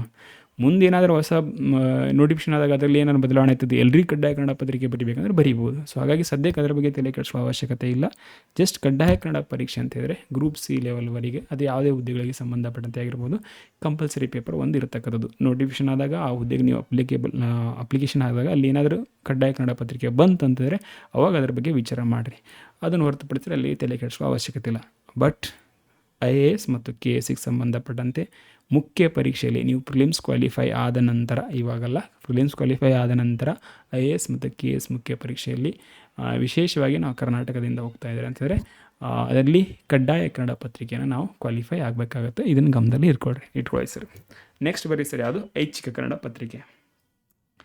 ನಾವು ಐಚ್ಛಿಕ ಕನ್ನಡಕ್ಕೆ ಸಂಬಂಧಪಟ್ಟಂತೆ ಇದು ಎಲ್ಲಿದೆ ಸರ್ ಐಚ್ಛಿಕ ಕನ್ನಡ ಪತ್ರಿಕೆ ಅಂದರೆ, ಒಂದು IAS, ಅದಾದಮೇಲೆ KS ಮುಖ್ಯ ಪರೀಕ್ಷೆ, ಜೊತೆಗೆ PU ಉಪನ್ಯಾಸಕರ, ಇಲ್ಲಿ ಉಪನ್ಯಾಸಕರ ಪತ್ರಿಕೆ ಇರ್ತಕ್ಕಂಥ. ಅದಕ್ಕಿಂತ ಮುಂಚೆ ಇವಾಗ ಐಚ್ಛಿಕ ಕನ್ನಡ ಪತ್ರಿಕೆ KSಲ್ಲಿ ಇಲ್ಲ ಸರ್, ಇದನ್ನು ತೆಗೆದಾಕ್ಬಿಡಿ ಸರ್, ರೈಟ್. ಯಾಕಿಲ್ಲ ಸರ್ ಅಂತ ಹೇಳಿದ್ರೆ, KS ಪರೀಕ್ಷೆಯಲ್ಲಿ ವಿಶೇಷವಾಗಿ ಈ ಮುಂಚೆ IAS ಪರೀಕ್ಷೆಯಲ್ಲಿ ಇರೋದ್ರಿಂದ ಐಚ್ಛಿಕ ಆಪ್ಷನಲ್ ಪೇಪರ್ ಸಿಗ್ತಿತ್ತು ನಮಗೆ, ರೈಟ್. ಐಚ್ಛಿಕ ಇಟ್ ಮೀನ್ಸ್ ಆಪ್ಷನಲ್, ಆಯ್ಕೆ ಇದೆ. ಇಲ್ಲಿ ಕನ್ನಡನೇ ತೊಗೋಬೇಕಂತೇನಿಲ್ಲ. ಆಪ್ಷನಲ್ ಪೇಪರ್ ಇಟ್ ಮೀನ್ಸ್ ನಿಮ್ಮ ಆಯ್ಕೆ. ಅಲ್ಲಿರ್ತಕ್ಕಂಥ ಏನು ಸಬ್ಜೆಕ್ಟ್ಸ್ ಇರ್ತಾರೆ, ಅರೌಂಡ್ 23 ಸಬ್ಜೆಕ್ಟ್ ನಮಗೆ ಸಿಗ್ತಕ್ಕಂಥದ್ದು. ಆ ಸಬ್ಜೆಕ್ಟಲ್ಲಿ ನೀವು ಯಾವ ಸಬ್ಜೆಕ್ಟಲ್ಲಿ ಆಸಕ್ತಿ ಇದೆ ಆ ಸಬ್ಜೆಕ್ಟ್ ನೀವು ಒಂದು ಐಚ್ಛಿಕ ವಿಷಯವಾಗಿ ತೊಗೋಬೋದು. ನಮ್ಮ ಕರ್ನಾಟಕದಿಂದ ಬಹುತೇಕ ಅಭ್ಯರ್ಥಿಗಳು IAS ಮತ್ತು KSಲ್ಲಿ ಸಿಲೆಬಸ್ ಅದರ ಮೇಲೆ ಮತ್ತು ಕನ್ನಡ ಸಾಹಿತ್ಯದಲ್ಲಿ ಆಸಕ್ತಿ ಇರೋದು, ಕನ್ನಡ ಸಾಹಿತ್ಯ ಅವರಲ್ಲಿ ಕನ್ನಡ ಲಿಟ್ರೇಚರಿ, ಕನ್ನಡವನ್ನು ಒಂದು ಐಚ್ಛಿಕ ವಿಷಯವಾಗಿ ತೊಗೊಳ್ತಕ್ಕಂಥದ್ದು. ಅದು ಇವಾಗ ನಮ್ಮ KS ಎಕ್ಸಾಮಲ್ಲಿ ಇವಾಗ ಆಪ್ಷನಲ್ ಪೇಪರ್ ತೆಗೆದಿದ್ದಾರೆ ಮೇನ್ಸಲ್ಲಿ. ಸೊ ಹಾಗಾಗಿ ಅಲ್ಲಿ ನಮಗೆ ಅಂತಂದರೆ ಇವಾಗ KSಲ್ಲಿ ಆಪ್ಷನಲ್ ಪೇಪರ್ ಇಲ್ಲ. ಸೊ ಹಾಗಾಗಿ ಕನ್ನಡದ ಬಗ್ಗೆ ಅದು KS ಎಕ್ಸಾಮಲ್ಲಿ ಅಂತ ಪರಿ ಇವಾಗ ಅದರ ಏನಂತಂದರೆ ವೇಟೇಜ್ ಕಡಿಮೆ ಆಗಿದೆ, ರೈಟ್. ಇವಾಗ ಉಳಿದಿರ್ತಕ್ಕಂಥದ್ದು ಎಲ್ಲಿ ಅಂದರೆ IAS ಪರೀಕ್ಷೆಯಲ್ಲಿ ನೀವೇನಾದರೂ ಅಗೇನ್ IAS ಪರೀಕ್ಷೆ ಮತ್ತು ಪ್ರಿಲಿಮ್ಸ್ ಕ್ವಾಲಿಫೈ ಆಗಿರಬೇಕಾ. IAS ಮೇನ್ಸಲ್ಲಿ ಅಗೇನ್ ಮುಖ್ಯ ಪರೀಕ್ಷೆಯಲ್ಲಿ ಸರ್, ಮುಖ್ಯ ಪರೀಕ್ಷೆಯಲ್ಲಿ ನೀವು ಐಚ್ಛಿಕ ವಿಷಯವನ್ನು, ಒಂದು ಕನ್ನಡ ಲಿಟ್ರೇಚರ್ ಏನಿಲ್ಲ, ಕನ್ನಡ ಸಾಹಿತ್ಯವನ್ನು ನೀವು ಐಚ್ಛಿಕ ವಿಷಯ ಪರಿಗಣಿಸಿದ್ರೆ ಅಲ್ಲಿ ನಿಮಗೆ ಏನಂತಂದರೆ ಕನ್ನಡಕ್ಕೆ ಸಂಬಂಧಪಟ್ಟಂತೆ ಒಂದು ವೇಟೇಜ್ ಜಾಸ್ತಿ ಇರ್ತಕ್ಕಂಥದ್ದು. ಅದು ನೀವು ಸಾಹಿತ್ಯದಲ್ಲಿ ಇಂಟ್ರೆಸ್ಟ್ ಇದ್ದರೆ ಅಲ್ಲಿ ಮಾತ್ರ ನಮಗೆ ಐಚ್ಛಿಕ ಕನ್ನಡ ಪೇಪರ್ ಸಿಗ್ತಕ್ಕಂಥದ್ದು. ಬಿಟ್ಟರೆ PU ಲೆಕ್ಚರ್ ವಿಶೇಷವಾಗಿ MA ಇನ್ ಕನ್ನಡ ಮಾಡಿರ್ಬೇಕು, ರೈಟ್. ಅಲ್ಲಿಂದ ನೀವು ನೆಟ್ ಅದು ಯಾವುದು ಅಂದರೆ KSRTಗೆ ಸಂಬಂಧಪಟ್ಟ ಎಕ್ಸಾಮ್ ಕ್ವಾಲಿಫೈ ಆಗಿ ಅಲ್ಲಿಂದ PU lecture central level, state level ಎಲ್ಲಾದರೂ ಹಾಕ್ಬೋದು, ರೈಟ್. ಅಲ್ಲಿವರೆಗೂ. ಅದನ್ನು ಬಿಟ್ಟರೆ ಐಚ್ಛಿಕ ಕನ್ನಡ ಅಂತಲ್ಲ, ಬೋಧಕರ ಹುದ್ದೆಗಳಿಗೆ ಸಂಬಂಧಪಟ್ಟಂತೆ ಕನ್ನಡದ ವೇಟೇಜ್ ಎಲ್ಲ ಕಡೆ ಇರ್ತಕ್ಕಂಥದ್ದು. ಅದನ್ನು ಗಮನದಲ್ಲಿ ಇಟ್ಕೊಡ್ರಿ. ಸೊ ನಾವು 3 ಪತ್ರಿಕೆಗಳು, ಸಾಮಾನ್ಯ ಕನ್ನಡ, ಕಡ್ಡಾಯ ಕನ್ನಡ, ಐಚ್ಛಿಕ ಕನ್ನಡ, ಯಾವ್ಯಾವ ಹುದ್ದೆಗಳಿಗೆ ಸಂಬಂಧಪಟ್ಟಂತೆ ಕಂಡು ಬರ್ತಾವೆ ಅಂತ ಗೊತ್ತಾಯ್ತು ನಿಮಗೆ. ಇವಾಗ ಸಾಮಾನ್ಯ ಕನ್ನಡನ ಸ್ವಲ್ಪ ಸೈಡಿಗೆ ಇಡಿ. ಕಡ್ಡಾಯ ಕನ್ನಡ ಪತ್ರಿಕೆ ಮತ್ತು ಐಚ್ಛಿಕ ಕನ್ನಡ ಪತ್ರಿಕೆ. ಈ ಎರಡೂ ಪತ್ರಿಕೆಗಳು ಏನಿದಾವೆ ಸರ್ ಅಂತಿದ್ರೆ ಇಂಪಾರ್ಟೆಂಟ್ ಏನಿದೆ, ಬಹುತೇಕ ಕೇಸಸ್ಸಲ್ಲಿ 80% ಅಭ್ಯರ್ಥಿಗಳಿಗೆ ಇದು ಅಪ್ಲೈ ಆಗಲ್ಲ. ಒಂದು ಕಡ್ಡಾಯ ಕನ್ನಡ ಯಾಕೆ ಅಪ್ಲೈ ಆಗಲ್ಲ ಅಂದರೆ, ನಾವು ಬಹುತೇಕ ಎಲ್ಲರೂ ನಾವು ಕನ್ನಡ ಮೀಡಿಯಮಲ್ಲಿ ಓದಿರ್ತೀವಿ, ಅಥವಾ ನಮ್ಮಲ್ಲಿ ಇಂಗ್ಲೀಷ್ ಮೀಡಿಯಮಲ್ಲಿ ಓದಿದರೂ ಕೂಡ ಕನ್ನಡ ಒಂದು ಕನ್ನಡ ಭಾಷೆ ಒಂದು ವಿಷಯವಾಗಿ ನಾವು ಓದಿರ್ತೀವಿ, ರೈಟ್. ದ್ವಿತೀಯ ಲ್ಯಾಂಗ್ವೇಜ್, ಫಸ್ಟ್ ಲ್ಯಾಂಗ್ವೇಜ್ ಅಂತ ಅದನ್ನು ಯಾವುದಂತ ಕನ್ನಡ ಭಾಷೆನ ಓದಿರ್ತೀವಿ. ಹಾಗಾಗಿ ಕಡ್ಡಾಯ ಕನ್ನಡ ಪತ್ರಿಕೆ 80% ಇದು ಅಪ್ಲೈ ಆಗಲ್ಲ. ಫಸ್ಟ್. ಸೆಕೆಂಡ್, ಐಚ್ಛಿಕ ಕನ್ನಡ ಏನಿದೆಯಲ್ಲ, ಆಪ್ಷನಲ್ ಕನ್ನಡ, ಇವಾಗ ಸದ್ಯಕ್ಕೆ IAS ಎಕ್ಸಾಮಲ್ಲಿದೆ. ಬಿಟ್ಟರೆ ನೀವು MA ಇನ್ ಕನ್ನಡದಿಂದ ಆ ಕಡೆ PU ಲೆಕ್ಚರ್ ಕಡೆ ಹೋಗ್ಬೋದು, ರೈಟ್. ಇವಾಗ ಎಲ್ಲರೂ MA ಕನ್ನಡ ಮಾಡಿರಲ್ಲ, ಮತ್ತು ಎಲ್ಲರೂ ಪ್ರಿಲಿಮ್ಸ್ ಕ್ವಾಲಿಫೈ ಆಗಿ ಮೇನ್ಸಲ್ಲಿ ಐಚ್ಛಿಕ ಕನ್ನಡಕ್ಕೆ ತೊಗೊಳಕ್ಕಾಗಲ್ಲ. ಸೊ ಹಾಗಾಗಿ ವೇಟೇಜ್ ಆಟೋಮೆಟಿಕಲಿ ಕಡಿಮೆ ಆಗ್ತಕ್ಕಂಥದ್ದು.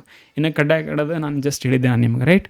ಈಗ ಓಕೆ ಬಂತು, ಎಲ್ರಿಗೆ ಅಪ್ಲಿಕೆ ಅಂದ್ರೆ ಬಂತು. ಇವಾಗ ಲಾಸ್ಟ್ ಟೈಮ್ KPSC ಅವ್ರು ಮಾಡಿದರೆ ಎಲ್ಲರೂ ಬರೀಬೇಕು, ಅದನ್ನು ಕ್ವಾಲಿಫೈ ಆದಮೇಲೆ 7 ಇಯರ್ಸ್ವರೆಗೆ ಇದು ಕೊಡ್ತಿದ್ದ. ಅದು ರೂಲ್ ಚೇಂಜ್ ಆಗೋದ್ರ ಬಗ್ಗೆ ತಲೆ ಕೆಡ್ಸೋಕೆ ಹೋಗ್ಬಿಟ್ಟು ಅಂತ ಹೇಳಿ, ನೋಟಿಫಿಕೇಶನ್ ಆದಾಗ ಅಲ್ಲಿ ಆ ನೋಟಿಫಿಕೇಷನಿಗೆ ಸಂಬಂಧಪಟ್ಟಂತೆ ಅದರಲ್ಲಿ ಏನಾದರೂ ಕಡ್ಡಾಯ ಕನ್ನಡದ ಬಗ್ಗೆ ಮೆನ್ಷನ್ ಮಾಡಿದ್ರೆ ಅಂತ ಹೇಳಿದ್ರೆ ಅದರ ಪ್ರಕಾರ ನಿಮ್ಮ ಸ್ಟ್ರಾಟಜಿ ಇರಬೇಕು. ಸೊ ಸದ್ಯಕ್ಕೆ ಏನಂತಿದ್ರೆ ಕಡ್ಡಾಯ ಕನ್ನಡ ಮತ್ತು ಐಚ್ಛಿಕ ಕನ್ನಡ ಪತ್ರಿಕೆ ನಮಗೆ ಯಾರು ಸಿಗ್ತದೆ 80% ಇದು ಏನಂತಂದರೆ ನಮಗೆ ಅಪ್ಲಿಕೇಬಲ್ ಆಗಲ್ಲ.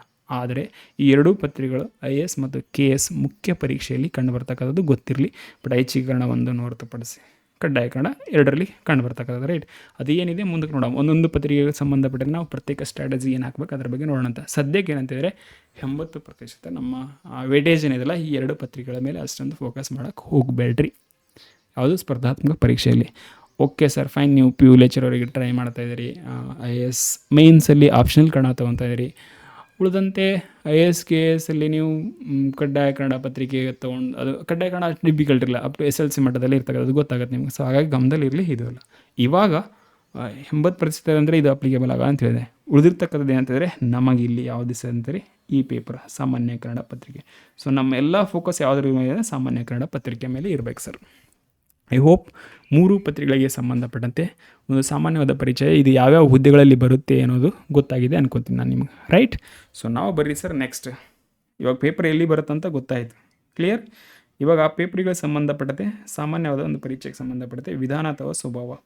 ಒಂದು ಪೇಪರ್ ಇದೆ ಅಂದರೆ ಪೇಪರ್ ನೇಚರ್. ಇವಾಗ ಪ್ರತಿಯೊಬ್ಬ ಮನುಷ್ಯನ ಒಂದು ಸ್ವಭಾವ ಇರ್ತಲ್ಲ, ಹಂಗೆ ಆ ಪತ್ರಿಕೆ ಒಂದು ಸ್ವಭಾವ ಇರ್ತದೆ, ಅಂದರೆ ನೇಚರ್. ಆ ಪತ್ರಿಕೆ ವಿಧಾನ ಇರ್ತದೆ, ರೈಟ್. ಅದು ಯಾವ ವಿಧಾನದಲ್ಲಿ ಕ್ವಶನ್ ಬರ್ತಕ್ಕಂಥದ್ದು ಅಂತ ಹೇಳಿದ್ರೆ, ಸಾಮಾನ್ಯ ಕನ್ನಡ ಪತ್ರಿಕೆ ಎಲ್ಲ 100% MCQs ಫಾರ್ಮೇಟಲ್ಲಿ ಇರ್ತಕ್ಕಂಥದ್ದು.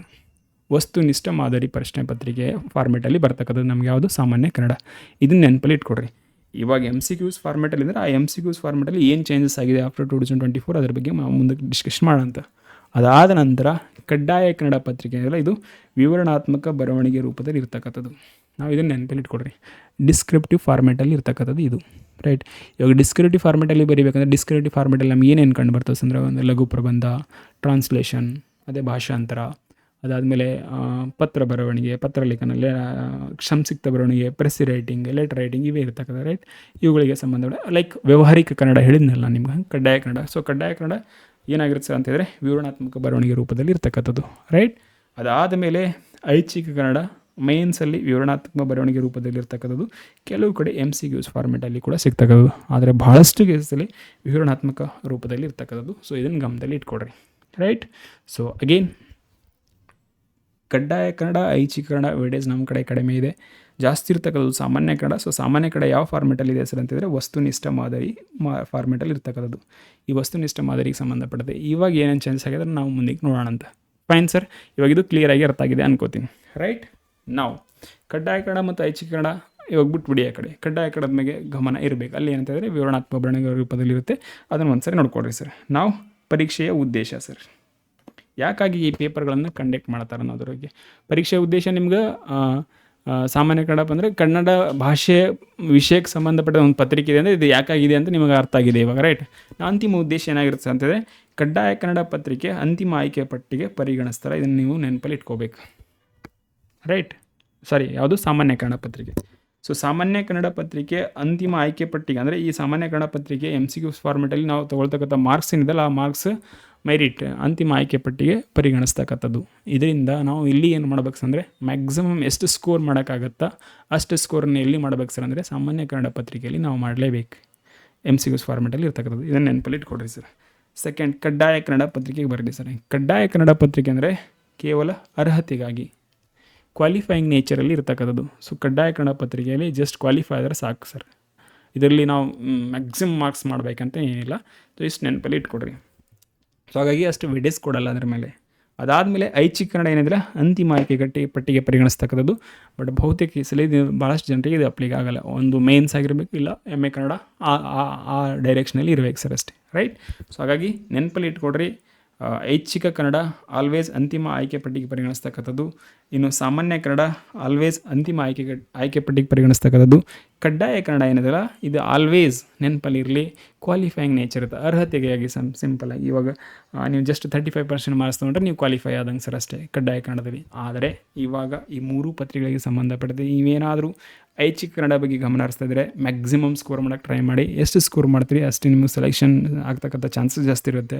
ಇನ್ನು ಸಾಮಾನ್ಯ ಕನ್ನಡ ಪತ್ರಿಕೆಗೆ ಸಂಬಂಧಪಟ್ಟಂತೆ ಇಲ್ಲಿ ಕೂಡ ನಾವು ಮ್ಯಾಕ್ಸಿಮಮ್ ಸ್ಕೋರನ್ನು ಮಾಡಬೇಕಾಗುತ್ತೆ. ಇದನ್ನು ಗಮನದಲ್ಲಿ ಇಟ್ಕೊಡ್ರಿ. ಬಟ್ ಕಡ್ಡಾಯ ಕನ್ನಡ ಜಸ್ಟ್ ಕ್ವಾಲಿಫೈಯಿಂಗ್ ನೇಚರಲ್ಲಿ ಇರ್ತಕ್ಕಂಥದ್ದು. ಐ ಹೋಪ್ ಪಾಯಿಂಟ್ ಕ್ಲಿಯರ್ ಆಗಿದೆ ಅನ್ಕೊತೀನಿ. ನೆಕ್ಸ್ಟ್ ಬರ್ರಿ ಸರ್, ನಿಗದಿಪಡಿಸಿರ್ತಕ್ಕಂಥ ಅಂಕಗಳು. ಇವಾಗ ನಿಗದಿಪಡಿಸಿರ್ತಕ್ಕಂಥ ಅಂಕಗಳು ಆಯಾ ಹುದ್ದೆ ಏನಿದೆಯಲ್ಲ ಆ ಹುದ್ದೆಗಳಿಗೆ ಸಂಬಂಧಪಟ್ಟಂತೆ ಜನರಲಾಗಿ ನಮಗೆ ಪೇಪರ್ ಇದಾಗ್ತಕ್ಕಂಥದ್ದು. ಇವಾಗ ಸಪೋಸ್ ಇವಾಗ ಸಾಮಾನ್ಯ ಕನ್ನಡ ಪತ್ರಿಕೆ ನಾವು KPSC ಗ್ರೂಪ್ C ಯಲ್ಲಿ ತೊಗೊಂಡ್ರೆ, ಅಥವಾ ಇವಾಗ ಜಸ್ಟ್ ವಿಲೇಜ್ ಅಡ್ಮಿನಿಸ್ಟ್ರೇಟಿವ್ ಆಫೀಸರ್ ಇತ್ತಲ್ಲ ಅದಕ್ಕೆ ಸಂಬಂಧಪಟ್ಟಂತೆ ನಾವು ನೋಡಿದರೆ VAಗೆ ಸಂಬಂಧಪಟ್ಟಂತೆ ಅಲ್ಲೆಲ್ಲ 2 ಪತ್ರಿಕೆ, ಒಂದು GK, ಇನ್ನೊಂದು ಯಾವುದು ಕಮ್ಯುನಿಕೇಷನ್ ಪೇಪರ್. ಎಲ್ಲೆಲ್ಲಿ ನಮಗೆ ಸಂಪರ್ಕ ಪತ್ರಿಕೆ ಕಮ್ಯುನಿಕೇಷನ್ ಪೇಪರ್ ಸಿಗುತ್ತಲ್ಲ ಅಲ್ಲಿ ಕಂಪ್ಯೂಟರ್, ಇಂಗ್ಲೀಷ್, ಅದಾದಮೇಲೆ ಯಾವುದಿದೆ ಸರ್ ಅಂತಂದರೆ ಸಾಮಾನ್ಯ ಕನ್ನಡ. ಅದು ಮುಂದೆ ಯಾಕಾಗಿದೆ ಕಮ್ಯುನಿಕೇಷನ್ ಪೇಪರ್ ಬಗ್ಗೆ ಸ್ಟಡೀಸ್ ಮಾಡಿದಾಗ ನಾನು ಹೇಳ್ತೀನಿ. ಇವಾಗ ಸಂಪರ್ಕ ಭಾಷೆ ಕನ್ನಡ ಇತ್ತಲ್ಲ ಸರ್, ಬರೀ ಕನ್ನಡನೇ ಇರಬೇಕಲ್ಲ ಸರ್ ಅಂತ ಹೇಳಿದ್ರೆ, ಇದುವರೆಗೆ ಕನ್ನಡ ಇತ್ತು, ಇವಾಗ ಸಂಪರ್ಕ ಭಾಷೆ ಕನ್ನಡ ಇದೆ. ಅದು ನಮ್ಮ ಕರ್ನಾಟಕದವ್ರಿಗೆ ಆಯಿತು, ಬೇರೆ ರಾಜ್ಯದವ್ರಿಗೆ ಕನ್ನಡ ಬರಲ್ಲ. ಸೊ ಅವ್ರ ಜೊತೆ ನಾವೇನಾದರೂ ಸೆಂಟ್ರಲ್ ಜೊತೆ ಕಮ್ಯುನಿಕೇಟ್ ಮಾಡಬೇಕಾದ್ರೆ ನಮಗೆ ಇಂಗ್ಲೀಷ್ ಬೇಕು. ಸೊ ಹಾಗಾಗಿ ಇವಾಗ ಪ್ರಾಥಮಿಕವಾಗಿ ಅದರ ಸಹಾಯಕ ಭಾಷೆಯಾಗಿ ಇಂಗ್ಲೀಷ್ನ ಬಳಕೆ ಮಾಡ್ತಾಯಿದ್ವಿ. ಸೊ ಫಸ್ಟ್ ಇಲ್ಲಿ ಏನು ಬಂತಂದರೆ ಕನ್ನಡನೂ ಬಂತು, ಇವಾಗ ಸಹಾಯಕ ಭಾಷೆಗೆ ಇಂಗ್ಲೀಷ್ ಬಂತು. ನಾವು ಕನ್ನಡ ಮತ್ತು ಇಂಗ್ಲೀಷ್ ಈ ಮುಂಚೆ ನಾವು ಪೇಪರಲ್ಲಿ ಏನಂತಂದರೆ ಜನರಲಾಗಿ ಬರವಣಿಗೆ ರೂಪದಲ್ಲೆಲ್ಲ ಮಾಡ್ತಕ್ಕಂಥದ್ದು. ಬಟ್ ಟೆಕ್ನಾಲಜಿ ಬಂದಾದಮೇಲೆ ಕಂಪ್ಯೂಟರೀಕರಣ, ಡಿಜಿಟಲ್ ಆಯಿತು. ಸೊ ಡಿಜಿಟಲ್ ಆದಮೇಲೆ ಎಲ್ಲ ವ್ಯವಹಾರಗಳಂತಂದರೆ ಕಂಪ್ಯೂಟರ್ ಮೂಲಕ ಇರ್ತಕ್ಕಂಥದ್ದು. ಸೊ ಹಾಗಾಗಿ ಇವಾಗ ಕನ್ನಡ, ಇಂಗ್ಲೀಷ್ ಜೊತೆಗೆ ಕಂಪ್ಯೂಟರ್ ಸೇರ್ಪಡೆ ಆಗಿರ್ತಕ್ಕಂಥದ್ದು. ಸೊ ಈ 3 ವಿಷಯಗಳನ್ನು ಒಳಗೊಂಡಂತೆ ಒಂದು ಸಂಪರ್ಕ ಪತ್ರಿಕೆ ಮಾಡಿವಿ ನಾವು. ಅಗೇನ್ ಕಮ್ಯುನಿಕೇಷನ್ ಪೇಪರ್ ನಾನು ಹೇಳ್ತಾ ಇದ್ದೀನಿ. ಇವಾಗ ಆಡಳಿತದಲ್ಲಿ ನಾವು ಕಮ್ಯುನಿಕೇಟ್ ಮಾಡ್ಕೋಬೇಕಾಗಿತ್ತು ಅಂತ ಹೇಳಿದ್ರೆ ವಿಶೇಷವಾಗಿ ಬರೀ ಕನ್ನಡದಿಂದ ಮಾತನಾಡಲ್ಲ, ಕನ್ನಡ, ಇಂಗ್ಲೀಷ್, ಕಂಪ್ಯೂಟರ್ ಇವು 3 ಸರ್ಕಾರಕ್ಕೆ ಮತ್ತು ಆಡಳಿತಕ್ಕೆ ಅನಿವಾರ್ಯ ಆಗಿದೆ ಇವಾಗ. ಹಾಗಾಗಿ ಸಂಪರ್ಕ ಭಾಷೆಯಲ್ಲಿ ನಮಗೆ ಕನ್ನಡ, ಇಂಗ್ಲೀಷ್ ಮತ್ತು ಕಂಪ್ಯೂಟರ್ ಈ 3ರ ಪರೀಕ್ಷೆ ಮಾಡ್ತಕ್ಕಂಥದ್ದು. ಇವಾಗ 3 ಪರೀಕ್ಷೆ ಮಾಡ್ತಕ್ಕಂಥದ್ದು ಅಂತ ಹೇಳಿದ್ರೆ 3ಕ್ಕೆ ಸಪ್ರೇಟ್ ಪೇಪರ್ ಅಂತ ಕಂಡಕ್ಟ್ ಮಾಡೋಕ್ಕಾಗಲ್ಲ. ಒಂದೇ ಪೇಪರಲ್ಲಿ ಈ 3ಕ್ಕೆ ಸಂಬಂಧಪಟ್ಟಂತೆ 100 ಮಾರ್ಕ್ಸಲ್ಲಿ ಹತ್ರ 35, 30 ಈ ರೀತಿ ವೇಟೇಜ್ ಕೊಡ್ತಕ್ಕಂಥದ್ದು. ಸೊ ಅಗೇನು ಹೇಳಿದ್ದೀನಿ, ಸಂಪರ್ಕ ಪತ್ರಿಕೆ ನಾವು ಅದನ್ನು ಯಾಕಾಗಿ ಕರಿತೀವಿ, ಇವಾಗ ವೇಟೇಜ್ ಎಲ್ಲಿಂದ ಎಲ್ಲಿಗೆ ಹೋಗ್ತಾ ಇದೆ ಅಂತೇಳಿ. ಮುಂದೆ ಫ್ಯೂಚರಲ್ಲಿ ಎಲ್ಲ ಅದರಲ್ಲಿ ಅದೇ ಬರ್ಬೋದು. ಬಟ್ ಸದ್ಯಕ್ಕೆ ಕೆಲವು ಹುದ್ದೆಗಳಿಗೆ ಸಂಬಂಧಪಟ್ಟಂತೆ 100ಕ್ಕೆ 100 ಮಾರ್ಕ್ಸ್ ಯಾವುದ್ರ ಮೇಲೆ ಇರ್ತದೆ ಸರ್, ಕನ್ನಡ. ಇವಾಗ ಲೈಕ್ SDFD ಎಲ್ಲಿದೆ, ಮುಂದೆ ಫ್ಯೂಚರಲ್ಲಿ ಅದೇ SDFDಗೆ ಸಂಬಂಧಪಟ್ಟಂತೆ ಕಮ್ಯುನಿಕೇಷನ್ ಪೇಪರ್ ಆ್ಯಡ್ ಮಾಡ್ಬೋದು. ಬಿಕಾಸ್ ಇವಾಗ ಕಮ್ಯುನಿಕೇಷನ್ ಕರ್ನಾಟಕದಲ್ಲಿ ಬೇರೆ ಕನ್ನಡಕ್ಕೆ ಮಾತ್ರ ಅಲ್ಲ, ಇಂಗ್ಲೀಷ್ ಜೊತೆಗೆ ನಾವು ಏನಂತಂದರೆ ಕಂಪ್ಯೂಟರ್ ಮಾಡ್ತಾಯಿದ್ದೀವಿ ಸರ್ ಅಷ್ಟೇ, ರೈಟ್. ಕೆಲವು ಪತ್ರಿಕೆಗಳು ನಿಮಗೆ 35 ಮಾರ್ಕ್ಸಿಗೆ ಸಿಗ್ತದೆ, ಕೆಲವು ಕಡೆ 30ಗೆ ಸಿಗ್ತಕ್ಕಂಥ, ಕೆಲವು ಕಡೆ 25. ಇದು ಎಕ್ಸಾಮ್ ಡಿಸೈಡ್ ಮಾಡುತ್ತೆ, ಆದರೆ ಜಾಬ್ ನೋಟಿಫಿಕೇಶನ್ ಅದು ಡಿಸೈಡ್ ಮಾಡುತ್ತೆ. ಬಹುತೇಕ ಕೇಸಸಲ್ಲಿ ಒಂದು 100 ಮಾರ್ಕ್ಸಿಗೆ ಇರ್ಬೋದು, ಇಲ್ಲ ಸರ್ ಅಂತಂದರೆ 35 ಮಾರ್ಕ್ಸಿಗೆ ಕನ್ನಡ ಇರ್ತಕ್ಕಂಥದ್ದು. ಸೊ ಇಷ್ಟು ಪಾಯಿಂಟ್ ನೀವು ನೆನಪಲ್ಲಿ ಇಟ್ಕೊಡ್ರಿ. ಹೇಳಿದ್ದೀನಿ ಸಂಪರ್ಕ ಭಾಷೆ ಕಮ್ಯುನಿಕೇಷನ್ ಪೇಪರ್ ವಿಶೇಷವಾಗಿ ಕನ್ನಡ ಭಾಷೆಗೆ ಸಂಬಂಧಪಟ್ಟಂತೆ. ಇವಾಗ 35 ಮಾರ್ಕ್ಸಿಗೆ ಕನ್ನಡ ಇದ್ದರೂ ನಾವು ಕನ್ನಡಕ್ಕೆ ಸಂಬಂಧಪಟ್ಟಂತೆ ಇವಾಗ ರೀಸೆಂಟ್ 2024 ಆದಮೇಲೆ ಪತ್ರಿಕೆಗಳನ್ನ ನಾವು ನೋಡಿಕೊಂಡಾಗ ಎಷ್ಟು ಓದಬೇಕು ಅಷ್ಟೇ ಓದಬೇಕು. ಅಗೇನ್ 100 ಮಾರ್ಕ್ಸಿಗೆ ನೀವು ಎಷ್ಟು ಓದ್ತಿರಲ್ಲ ಅಷ್ಟೇ 35 ಮಾರ್ಕ್ಸಿಗೆ ಕೂಡ ಓದಬೇಕು ಅಂತ ಹೇಳಿದ್ರೆ ಎಲ್ಲೂ ಸಿಲೆಬಸ್ ಕಡಿಮೆ ಆಗಿಲ್ಲ, ಚಾಪ್ಟರ್ಗಳು ಕಡಿಮೆ ಆಗಿಲ್ಲ, ಏನೂ ಕಡಿಮೆ ಆಗಿಲ್ಲ ಸರ್, ಎಲ್ಲ ಅವೇ ಇದ್ದಾವೆ. ಜಸ್ಟ್ ಕ್ವಶನ್ಸ್ ಮಾತ್ರ ಏನಾಗಿದೆ ಅಂದರೆ ಕಡಿಮೆ ಆಗಿದ್ದಾವೆ. ಕ್ವಶನ್ ಕಡಿಮೆ ಆಗಿದೆ ಅಂದರೆ ವಿಷಯ ಮತ್ತು ಆ ವಿಷಯಕ್ಕೆ ಸಂಬಂಧಪಟ್ಟಂಥ ಅಧ್ಯಾಯಗಳಂತೂ ಕಡಿಮೆ ಆಗಿಲ್ಲ. ಸೊ ಎಲ್ಲದಕ್ಕೆ ಹಂಗೆ ಇರ್ತಕ್ಕಂಥದ್ದು. ಸೊ ಫೌಂಡೇಶನ್ ಬೇಸ್ ಆದಮೇಲೆ ನಾವು ಬೇಸ್ ಹಾಕೊಂಡು ಏನಂತಂದರೆ ಪ್ರಾಪರ್ ವೇಲಿ ಸ್ಟಡಿ ಮಾಡ್ಕೋಬೇಕು ಸರ್. ಇದು ನೆನಪಲ್ಲಿ ಇಟ್ಕೊಡ್ರಿ. ಅಗೇನ್ ನಿಗದಿಪಡಿಸಿರ್ತಕ್ಕಂಥ ಅಂಕಗಳು ಇವಾಗಲ್ಲ, ಸಾಮಾನ್ಯ ಕನ್ನಡ ಪತ್ರಿಕೆಗೆ ಸಂಬಂಧಪಟ್ಟ ನೋಟಿಫಿಕೇಶನ್ ಆದಾಗ ಅಲ್ಲಿ ಏನಾದರೂ ಆ ನೋಟಿಫಿಕೇಷನಲ್ಲಿ ಸಾಮಾನ್ಯ ಕನ್ನಡ ಅಂತ ಇತ್ತಂದರೆ ಅಲ್ಲಿ ನಮಗೆ ಸಾಮಾನ್ಯ ಕನ್ನಡಕ್ಕೆ ಸಂಬಂಧಪಟ್ಟ ಎಷ್ಟು ಮಾರ್ಕ್ಸ್ ಸಿಗಿದೆ, ಎಷ್ಟು ಅಂಕಗಳಿಗಿದೆ ಅಂತ ನಾವು ಅಲ್ಲಿ ನೋಡ್ಕೋಬೇಕಾಗತ್ತೆ. ಓಕೆ, ಸೊ ಇದು ಸಾಮಾನ್ಯ ಕನ್ನಡಕ್ಕೆ ಸಂಬಂಧಪಟ್ಟಂತೆ ಇರ್ತಕ್ಕಂಥದ್ದು. ಅಗೇನ್ ಈ ಬರ್ತಕ್ಕಂಥ ಎಲ್ಲ ಕ್ವಶನ್ಗಳು ಯಾವ ಮಾದರಿಲಿರ್ತವೆ, ವಸ್ತುನಿಷ್ಠ ಮಾದರಿಯಲ್ಲಿ. ಈ ಮೂಲ ಉದ್ದೇಶ ನಾನು ಹೇಳಿದ್ದೀನಿ, ಅಂತಿಮ ಆಯ್ಕೆ ಪಟ್ಟಿಗೆ ಪರಿಗಣಿಸ್ತಕ್ಕಂಥ ಅಂಕಗಳನ್ನು. ಸೊ ಹಾಗಾಗಿ ಇಲ್ಲಿ ಏನಂತಿದ್ರೆ ಮ್ಯಾಕ್ಸಿಮಮ್ ಸ್ಕೋರನ್ನು ನಾವು ಮಾಡ್ಕೋಬೇಕು.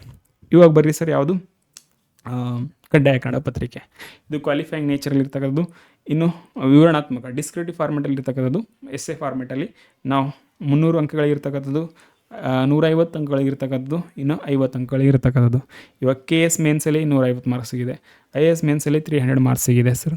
ಸೊ ಅಲ್ಲಿ ಅಗೇನ್ ಇವಾಗ KSಲ್ಲಿ ನಾವು 33% ಮಾಡ್ಕೋಬೇಕು, UPSCಲ್ಲಿ 25% ನಾವು ಮಾಡಿದ್ರೆ ಕ್ವಾಲಿಫೈ ಆದಂಗೆ. ಸೊ ಆ ರೀತಿ ಫಾರ್ಮೆಟ್ ಇರ್ತಕ್ಕಂಥದ್ದು. ಅಗೇನ್ ಆ ಹುದ್ದೆಗಳಿಗೆ ಸಂಬಂಧಪಟ್ಟಂತೆ ಅಲ್ಲಿ ಕಡ್ಡಾಯ ಕನ್ನಡ ಪತ್ರಿಕೆ ಬಂದಾಗ ಕ್ವಾಲಿಫೈಯಿಂಗ್ ನೇಚರಲ್ಲಿ ಇದ್ದೇ ಇರ್ತದೆ ಕಡ್ಡಾಯ ಕನ್ನಡ ಪತ್ರಿಕೆ. ಕ್ವಾಲಿಫೈಯಿಂಗ್ ಮಾರ್ಕ್ಸ್ ಎಷ್ಟಿದೆ, ಎಷ್ಟು ಪರ್ಸೆಂಟೇಜ್ ಅದನ್ನು ನೋಡ್ಕೋಬೇಕಾಗುತ್ತೆ ನಾವು, ರೈಟ್. ಇನ್ನು ಕೆಲವು ಕಡೆ 50 ಮಾರ್ಕ್ಸ್ ಇರ್ತಕ್ಕಂಥದ್ದು. ಉಳಿದಂತೆ ಐಚ್ಛಿಕ ಕನ್ನಡ ಅಗೇನ್ ಹೇಳಿದ್ದೀನಿ ಎಲ್ಲೆಲ್ಲಿ ಕಂಡು ಬರುತ್ತೆ ಅಂತೇಳಿ. ವಿಶೇಷವಾಗಿ ವಿವರಣಾತ್ಮಕ ಬರವಣಿಗೆ ರೂಪದಲ್ಲಿ ಇದನ್ನು ಅಂತಿಮ ಆಯ್ಕೆ ಪಟ್ಟಿಗೆ ಪರಿಗಣಿಸೋದ್ರಿಂದ ನಾವು ಇಲ್ಲಿ ಮ್ಯಾಕ್ಸಿಮಮ್ ಸ್ಕೋರ್ ಮಾಡಬೇಕಾಗತ್ತೆ.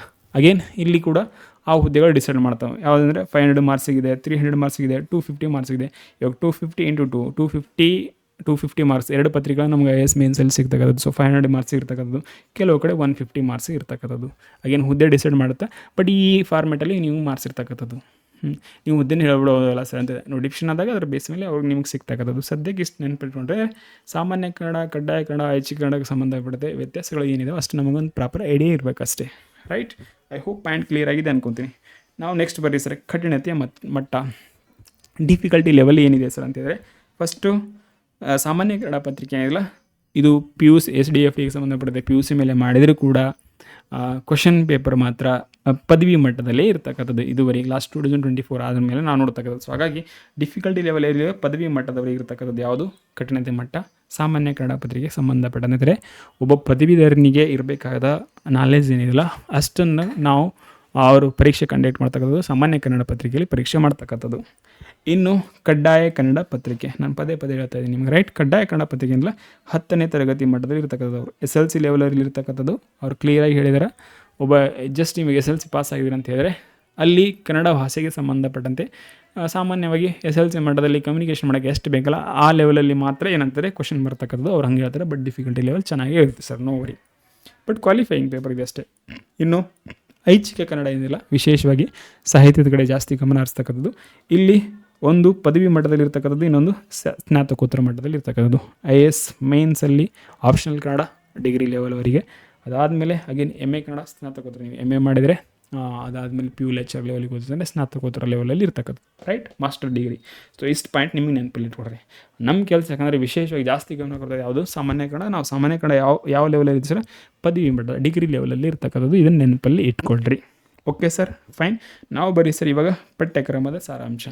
ಪ್ರಮುಖವಾಗಿ ಯಾವುದ್ರ ಮೇಲೆ ಜಾಸ್ತಿ ಫೋಕಸ್ ಮಾಡಿದ್ದಾರೆ ಸರ್ ಪಠ್ಯಕ್ರಮದಲ್ಲಿ ಅಂತಂದರೆ, ವಿಶೇಷವಾಗಿ ಗೊತ್ತಿರಬೇಕು ವ್ಯಾಕರಣ, ಶಬ್ದ ಸಂಪತ್ತು, ನಾಡು, ನುಡಿ. ಇವಾಗ ನಾಡು ಅಂತ ಹೇಳಿದ್ರೆ ಕರ್ನಾಟಕ, ನುಡಿ ಅಂದರೆ ಭಾಷೆ, ಅಂದರೆ ಕರ್ನಾಟಕ ರಚನೆ ಆಗಿರೋದು ಕನ್ನಡ ಭಾಷೆ ಆದಾದಮೇಲೆ. ಹಾಗಾಗಿ ಕನ್ನಡ ಭಾಷೆ ಐತಿಹಾಸಿಕ ಹಿನ್ನೆಲೆ ಏನಿದೆ, ಜೊತೆಗೆ ಕನ್ನಡ ಭಾಷೆಯ ಮೂಲಭೂತ ವ್ಯಾಕರಣದ ಮೂಲಭೂತ ಅಂಶಗಳು ಏನಿದ್ದಾವೆ, ಜೊತೆಗೆ ಕನ್ನಡ ಭಾಷೆಗೆ ಸಂಬಂಧಪಟ್ಟಂತೆ ಶಬ್ದ ಸಂಪತ್ತು, ವೆಕಬ್ಯುಲರಿ, ರೈಟ್. ಅದೇ ಡಿಕ್ಷನರಿಗೆ ಸಂಬಂಧಪಟ್ಟಿರುತ್ತೆ ವಿವಿಧ ಟೈಪ್ಸಲ್ಲಿ ಏನು ವರ್ಡ್ಸ್ ಇದ್ದಾವಲ್ಲ ಅವುಗಳ ಬಗ್ಗೆ. ಇವೆಲ್ಲವನ್ನು ಯಾವುದರಿಂದ ಪರೀಕ್ಷೆ ಮಾಡ್ತಕ್ಕಂಥದ್ದು, ರೈಟ್. ನಾವು ಇವೆಲ್ಲವನ್ನು ಪರೀಕ್ಷೆ ಮಾಡೋಕ್ಕೆ ಸಂಬಂಧಪಟ್ಟಂತೆ 1998ರಿಂದ ಪತ್ರಿಕೆಗಳನ್ನು ಕಂಡಕ್ಟ್ ಮಾಡ್ತಾನೇ ಇದ್ದಾರೆ ಅವ್ರು. ಯಾವ ನೋಟಿಫಿಕೇಷನ್ ಆಗಿದೆ ಅಲ್ಲಿ ಈ 3 ವಿಷಯಗಳು ಯಾವುದು, ವ್ಯಾಕರಣ, ಶಬ್ದ ಸಂಪತ್ತು, ನಾಡು, ನುಡಿಗೆ ಸಂಬಂಧ ಅಂಥ ಬದಲಾವಣೆ ಆಗಿರಲಿಲ್ಲ ಡಿಫಿಕಲ್ಟಿ ಲೆವೆಲಲ್ಲಿ. ಬಟ್ 2024 ಆದ ನಂತರ ಡಿಫಿಕಲ್ಟಿ ಲೆವೆಲಲ್ಲಿ ಬಹಳಷ್ಟು ಬದಲಾವಣೆ ಆಗಿದೆ. ಸೊ ಹಾಗಾಗಿ ಇನ್ಮೇಲೆ ಈ ವಿಷಯಗಳಿಗೆ ಸಂಬಂಧಪಟ್ಟ ಏನು ಪಠ್ಯಕ್ರಮದಲ್ಲಿ ಏನು ಉಲ್ಲೇಖ ಮಾಡಿದಾರಲ್ಲ ಅವುಗಳ ಬಗ್ಗೆ ನಾವು ಒಂದು ಡಿಫ್ರೆಂಟ್ ವೇಯಲ್ಲಿ ಸ್ಟಡಿ ಮಾಡಬೇಕಾಗತ್ತೆ. ಓಕೆ. ಸೊ ನೆಕ್ಸ್ಟ್ ಬರೀ ಸರ್ ಯಾವುದು, ಕಡ್ಡಾಯ ಕನ್ನಡ. ಸೊ ಕಡ್ಡಾಯ ಕನ್ನಡ SLC ಮಟ್ಟಕ್ಕಿದೆ, ಕ್ವಾಲಿಫೈಯಿಂಗ್ ನೇಚರಲ್ಲಿದೆ. ಹೇಳಿದ್ದೀನಿ ವ್ಯಾವಹಾರಿಕ ಕನ್ನಡ ಪರೀಕ್ಷೆ ಮಾಡ್ತಕ್ಕಂಥದ್ದು. ಸೊ ವ್ಯಾವಹಾರಿಕ ಕನ್ನಡ, ಪ್ರಬಂಧ, ಅನುವಾದ, ಪತ್ರಲೇಖನ ಇವೆಲ್ಲ ಜನರಲ್ ಆಗಿರ್ತಕ್ಕಂಥದ್ದು. ಅಗೇನ್ ಇದರಲ್ಲಿ ಮ್ಯಾಕ್ಸಿಮಮ್ ಸ್ಕೋರ್ ಮಾಡಬೇಕಂತೇನಿಲ್ಲ, ಮಿನಿಮಮ್ ಒಂದು ಸರ್ಟನ್ ಕ್ರೈಟೇರಿಯಾ ಇರುತ್ತೆ, ಅಷ್ಟು ಸ್ಕೋರ್ ಮಾಡಿಬಿಟ್ರೆ ಮುಗೀತು ಸರ್. ಇನ್ನು ಐಚ್ಛಿಕ ಕನ್ನಡದಲ್ಲಿ ಸಮಗ್ರ ಸಾಹಿತ್ಯ ಚರಿತ್ರೆ ಸರ್, ರೈಟ್.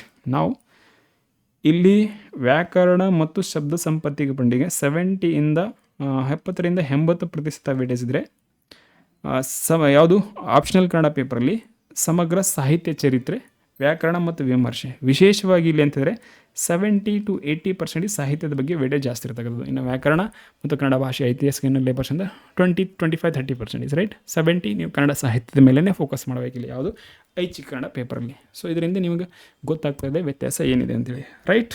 ನಾವು ಬರ್ರಿ ಸರ್ ನೆಕ್ಸ್ಟ್ ಏನಿದೆ ಅಂತಂದರೆ 2024 ಆದ ನಂತರ ಆಗಿರ್ತಕ್ಕಂಥ ಬದಲಾವಣೆ ನಾವು ಪ್ರತ್ಯೇಕವಾಗಿ ನೋಡೋಣ.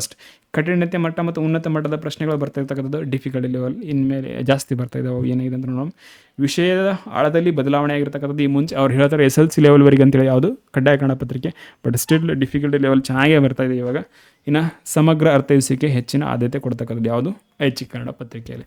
ಇಷ್ಟು ನೀವು ನೆನಪಲ್ಲಿ ಇಟ್ಕೊಳ್ಬೇಕಾಗತ್ತೆ. ನಾವು ಬರ್ರಿ ಸರ್, ಸ್ಪರ್ಧಾತ್ಮಕ ಪರೀಕ್ಷೆಯಲ್ಲಿ ಕನ್ನಡ ಭಾಷೆ ವಿಷಯಕ್ಕೆ ಸಂಬಂಧಪಟ್ಟಂತೆ ಪ್ರಮುಖವಾಗಿ ನಮ್ಗೆ ಕಂಡು ಬರ್ತಕ್ಕಂಥದ್ದು 3 ಪತ್ರಿಕೆಗಳು: ಸಾಮಾನ್ಯ ಕನ್ನಡ, ಕಡ್ಡಾಯ ಕನ್ನಡ, ಐಚ್ಛಿಕ ಕನ್ನಡ.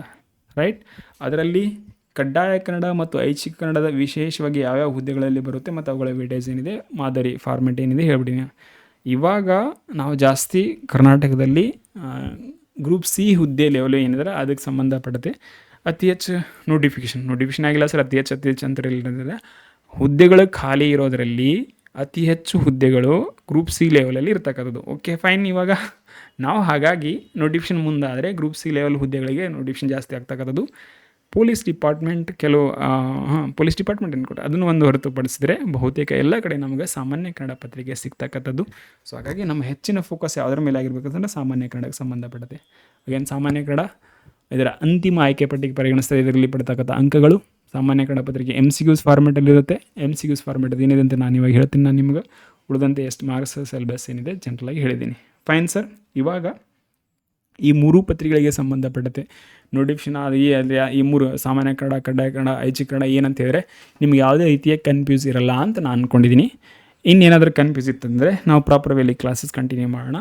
ನೋಟಿಫಿಕೇಷನ್ ಆದ ತಕ್ಷಣ ಕ್ಲಾಸಸ್ ಅಂದರೆ ಕಂಟಿನ್ಯೂ ಈ ಕಡೆ ಆ 59 ಚಾಪ್ಟರ್ಸ್ನ ಕಂಪ್ಲೀಟ್ ಮಾಡ್ಕೊಂಡಾದ್ಮೇಲೆ ಅದ್ರ ಜೊತೆಗೆ ಏನಂತಂದರೆ ನೋಟಿಫಿಕೇಷನ್ ಆದ ತಕ್ಷಣ ನಿಮಗೆ ಸ್ಪೆಸಿಫಿಕ್ಕಾಗಿ ಕ್ವಶನ್ಗಳನ್ನು ಅನಲೈಸ್ ಮಾಡಿದಾಗ ನಾನು ಹೇಳ್ತೀನಿ, ಹಿಂಟ್ ಕೊಟ್ಟಿರ್ತೀನಿ. ಬಟ್ ಎನಿಹೌ ಪ್ರತ್ಯೇಕವಾಗಿ ನಾವು ಸಾಮಾನ್ಯ ಕನ್ನಡ ಪತ್ರಿಕೆಗೆ ಸಂಬಂಧಪಟ್ಟಂತೆ ನಮ್ಮ ಸ್ಟ್ರಾಟಜಿ ಹೇಗಿರಬೇಕು, ಕಡ್ಡಾಯ ಕನ್ನಡ ಪತ್ರಿಕೆಗೆ ಸಂಬಂಧಪಟ್ಟಂತೆ ನಾವು ನಮ್ಮ ಸ್ಟ್ರಾಟಜಿ ರಣನೀತಿ ಹೇಗಿರಬೇಕು, ಇನ್ನು ಐಚ್ಛಿಕ ಕನ್ನಡಕ್ಕೆ ಸಂಬಂಧಪಟ್ಟಂತೆ ನಮ್ಮ ರಣನೀತಿ ಹೇಗಿರಬೇಕು, ಪ್ರತ್ಯೇಕವಾಗಿ ಒಂದೊಂದು ಪತ್ರಿಕೆಗೆ ಸಂಬಂಧಪಟ್ಟಂತೆ ಪ್ರತ್ಯೇಕವಾದ ಒಂದು ಸ್ಟ್ರಾಟಜಿ ಕ್ಲಾಸನ್ನು ನಾವು ಮಾಡೋಣ. ಸದ್ಯಕ್ಕೆ ಇಷ್ಟು ಬೇಸಿಕ್ ನಿಮಗೆ ಗೊತ್ತಿರಲಿ ಸರ್ ಅಷ್ಟೇ.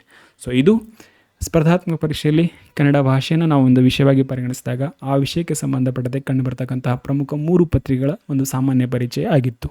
ಐ ಹೋಪ್ ಪಾಯಿಂಟ್ ಕ್ಲಿಯರ್ ಆಗಿದೆ ಅನ್ಕೊತೀನಿ. ಇಫ್ ಇನ್ ಕೇಸ್ ಏನಾದರೂ ಡೌಟ್ಸ್ ಇದ್ದರೆ ಕಮೆಂಟ್ಸ್ ಬಾಕ್ಸಲ್ಲಿ ತಿಳಿಸಿ ಸರ್. ಓಕೆ. ಸೊ ನಾವು ನೆಕ್ಸ್ಟ್ ಬರ್ರಿ ಸರ್. ನೆಕ್ಸ್ಟ್ ಏನಾಗಿದೆ ಸರ್ ಅಂತಿದ್ರೆ ಅಗೇನ್ ಜಸ್ಟ್ ಓವರ್ ವ್ಯೂ ಇದೆ. ಅದರಲ್ಲಿ ಏನಿಲ್ಲ, ಇದುವರೆಗೆ ನಾನು ಎಕ್ಸ್ಪ್ಲೇನ್ ಮಾಡಿದ್ದೀನಲ್ಲ ಅದರ ಬಗ್ಗೆ ಇರ್ತಕ್ಕಂಥ ಸಾಮಾನ್ಯ ಕನ್ನಡ ಪತ್ರಿಕೆ ನಮಗೆ ಇಂಪಾರ್ಟೆಂಟ್ ಇದೆ. 3-4 ವಿಷಯಗಳ ಮೇಲೆ ಫೋಕಸ್ ಮಾಡಿರಿ ಸರ್. ಇದು ಅಂತಿಮ ಆಯ್ಕೆ ಪಟ್ಟಿಗೆ ರ್ಯಾಂಕಿಗೆ ಪರಿಗಣಿಸ್ತಕ್ಕಂಥದ್ದು. ಅಭ್ಯರ್ಥಿಯ ಭಾಷಾ ಪ್ರೌಢಿಮೆಯನ್ನು ಪರೀಕ್ಷೆ ಮಾಡ್ತಕ್ಕಂಥದ್ದು. ಇನ್ನು ಹುದ್ದೆಗಳು ಆಲ್ರೆಡಿ ಹೇಳಿದ್ದೀನಿ, ನೋಡಿಕೊಡ್ರಿ. ಪರೀಕ್ಷೆಯ ವಿಧಾನ ವಸ್ತುನಿಷ್ಠ ಮಾದರಿ ವಿಧಾನದಲ್ಲಿ ಇರ್ತಕ್ಕಂಥದ್ದು. ಮುಖ್ಯವಾಗಿ ಪ್ರಮುಖ ಅಂಶಗಳು ಪಠ್ಯಕ್ರಮದಲ್ಲಿ ವ್ಯಾಕರಣ, ಶಬ್ದಕೋಶ, ಗದ್ಯ ಭಾಗಕ್ಕೆ ಸಂಬಂಧ ಅಂದರೆ PQRS ಮಾಡಲಲ್ಲಿ ಕೆಲವು ಕ್ವಶನ್ ಬರ್ತಕ್ಕಂಥದ್ದು. ಇವುಗಳು ಏನಿದಾವೆ ಇವನ್ನೆಲ್ಲವನ್ನ ಮುಂದಿನ ಕ್ಲಾಸಲ್ಲಿ ಅಂದರೆ ವಿಡಿಯೋಲಿ ನಾನು ತಿಳಿಸ್ತೀನಿ. ವರಿ ಮಾಡ್ಕೊಳಕ್ಕೆ ಹೋಗ್ಬೇಡಿ. ಇಲ್ಲಿ ತೇರ್ಗಡೆ ಆದರೆ ಸಾಲದು. ತೇರ್ಗಡೆ ಎಲ್ಲಿ ಆಗಬೇಕಾಗಿತ್ತು ನಾವು ಕಡ್ಡಾಯ ಕನ್ನಡ ಪತ್ರಿಕೆಯಲ್ಲಿ. ಬಟ್ ಇಲ್ಲಿ ಏನಂತಂದರೆ ಹೆಚ್ಚಿನ ಅಂಕಗಳು ಹೆಚ್ಚಿನ ಅಂಕಗಳು ಗಳಿಸಿದಷ್ಟು ಉದ್ಯೋಗಾವಕಾಶ ಸಿಗ್ತಕ್ಕಂಥ ಚಾನ್ಸಸ್ ಇರುತ್ತೆ. ಸೊ ಮ್ಯಾಕ್ಸಿಮಮ್ ಸ್ಕೋರ್ ನಾವು ಮಾಡಬೇಕು. ಇಷ್ಟು ನೆನಪಲ್ಲಿ ಇಟ್ಕೊಡ್ರಿ ಸರ್. ಯಾವುದು general Kannada. Again general Kannada ಎಲ್ರಿಗೂ ಅಪ್ಲೈ ಆಗುತ್ತೆ, ನೆನಪಲ್ಲಿರಲಿ. ರೈಟ್. ಇನ್ನು ಕಡ್ಡಾಯ ಕನ್ನಡ ಪತ್ರಿಕೆ ಜಸ್ಟ್ ನಾನು ಹೇಳಿದ್ದೀನಿ, ನಾನು ಹಿಂಟ್ ಕೊಟ್ಟಿನಿ. ಇದು ಅರ್ಹತಾ ಪತ್ರಿಕೆ ಆಗಿರ್ತಕ್ಕಂಥದ್ದು. ಇದರ ಮೂಲ ಉದ್ದೇಶನೇ ಕ್ವಾಲಿಫೈಯಿಂಗ್ ಇರ್ತಕ್ಕಂಥದ್ದು. ಇದರಲ್ಲಿ ಉತ್ತೀರ್ಣರಾಗುವುದು ಕಡ್ಡಾಯ, ಆದರೆ ಅಂಕಗಳನ್ನು ಅಂತಿಮ ಆಯ್ಕೆ ಪಟ್ಟಿಗೆ ಪರಿಗಣಿಸಲ್ಲ, ನೆನಪಲ್ಲಿ ಇಟ್ಕೊಡ್ರಿ. IAS ಮತ್ತು KS ಮತ್ತು ಕೆಲವು ಗ್ರೂಪ್ ಸಿ ವೃಂದದ ಬೋಧಕ ಹುದ್ದೆಗಳಿಗೆ ಸಂಬಂಧಪಟ್ಟಿರ್ತಕ್ಕಂಥದ್ದು. ಇನ್ನು ಡಿಸ್ಕ್ರಿಪ್ಟಿವ್ ಫಾರ್ಮೆಟಲ್ಲಿ ಇರ್ತಕ್ಕಂಥದ್ದು ವಿವರಣಾತ್ಮಕ ಬರವಣಿಗೆ ರೂಪದಲ್ಲಿ.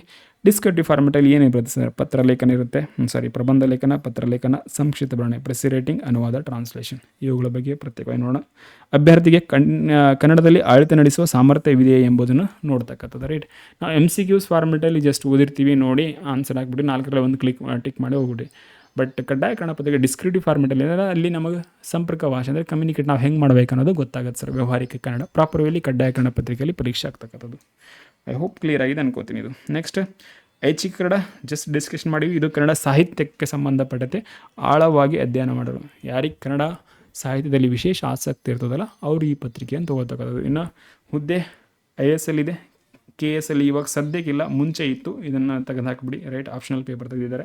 ಇನ್ನು ಪದವಿ ಸ್ನಾತಕೋತ್ತರ ಏನಂತಂದರೆ ಉಪನ್ಯಾಸಕ ಹುದ್ದೆಗಳಿಗೆ ಸಂಬಂಧಪಟ್ಟಂತೆ ಇರ್ತಕ್ಕಂಥದ್ದು. ಇನ್ನು ವಿಸ್ತೃತ ವಿವರಣಾತ್ಮಕ ಬರವಣಿಗೆ ಇರ್ತಕ್ಕಂಥದ್ದು. ಬರೀ ವಿವರಣಾತ್ಮಕ ಬರವಣಿಗೆ ಎಲ್ಲ, ವಿಸ್ತೃತ. ರೈಟ್. ಇದನ್ನು ನೆನಪಲ್ಲಿ ಇಟ್ಕೊಡ್ರಿ ಸರ್. ಅಂತಂದರೆ ಅದರ ಲೆವೆಲ್ ಎಷ್ಟಿದೆ ಅಂತೇಳಿ ಗೊತ್ತಾಗುತ್ತೆ ನಿಮಗೆ. ಇನ್ನು ವಿಶೇಷವಾಗಿ ಇದರ ಪಠ್ಯಕ್ರಮದ ಬಗ್ಗೆ ಬರೋದಾದರೆ ಸಾಹಿತ್ಯ ಚರಿತ್ರೆ, ಸಮಗ್ರ ಕನ್ನಡ ಸಾಹಿತ್ಯ ಚರಿತ್ರೆಯಲ್ಲಿ ನಾವು ಅಧ್ಯಯನ ಮಾಡಬೇಕಾಗುತ್ತೆ ಐಚ್ಛಿಕ ಕನ್ನಡಕ್ಕೆ ಸಂಬಂಧಪಟ್ಟಂತೆ. ಇನ್ನು ಸ್ಪೆಸಿಫಿಕ್ಕಾಗಿ ಕನ್ನಡ ಸಾಹಿತ್ಯದಲ್ಲಿ ಪ್ರಮುಖ ಕೃತಿಗಳ ಬಗ್ಗೆ ಅಧ್ಯಯನ ಮಾಡಬೇಕಾಗುತ್ತೆ.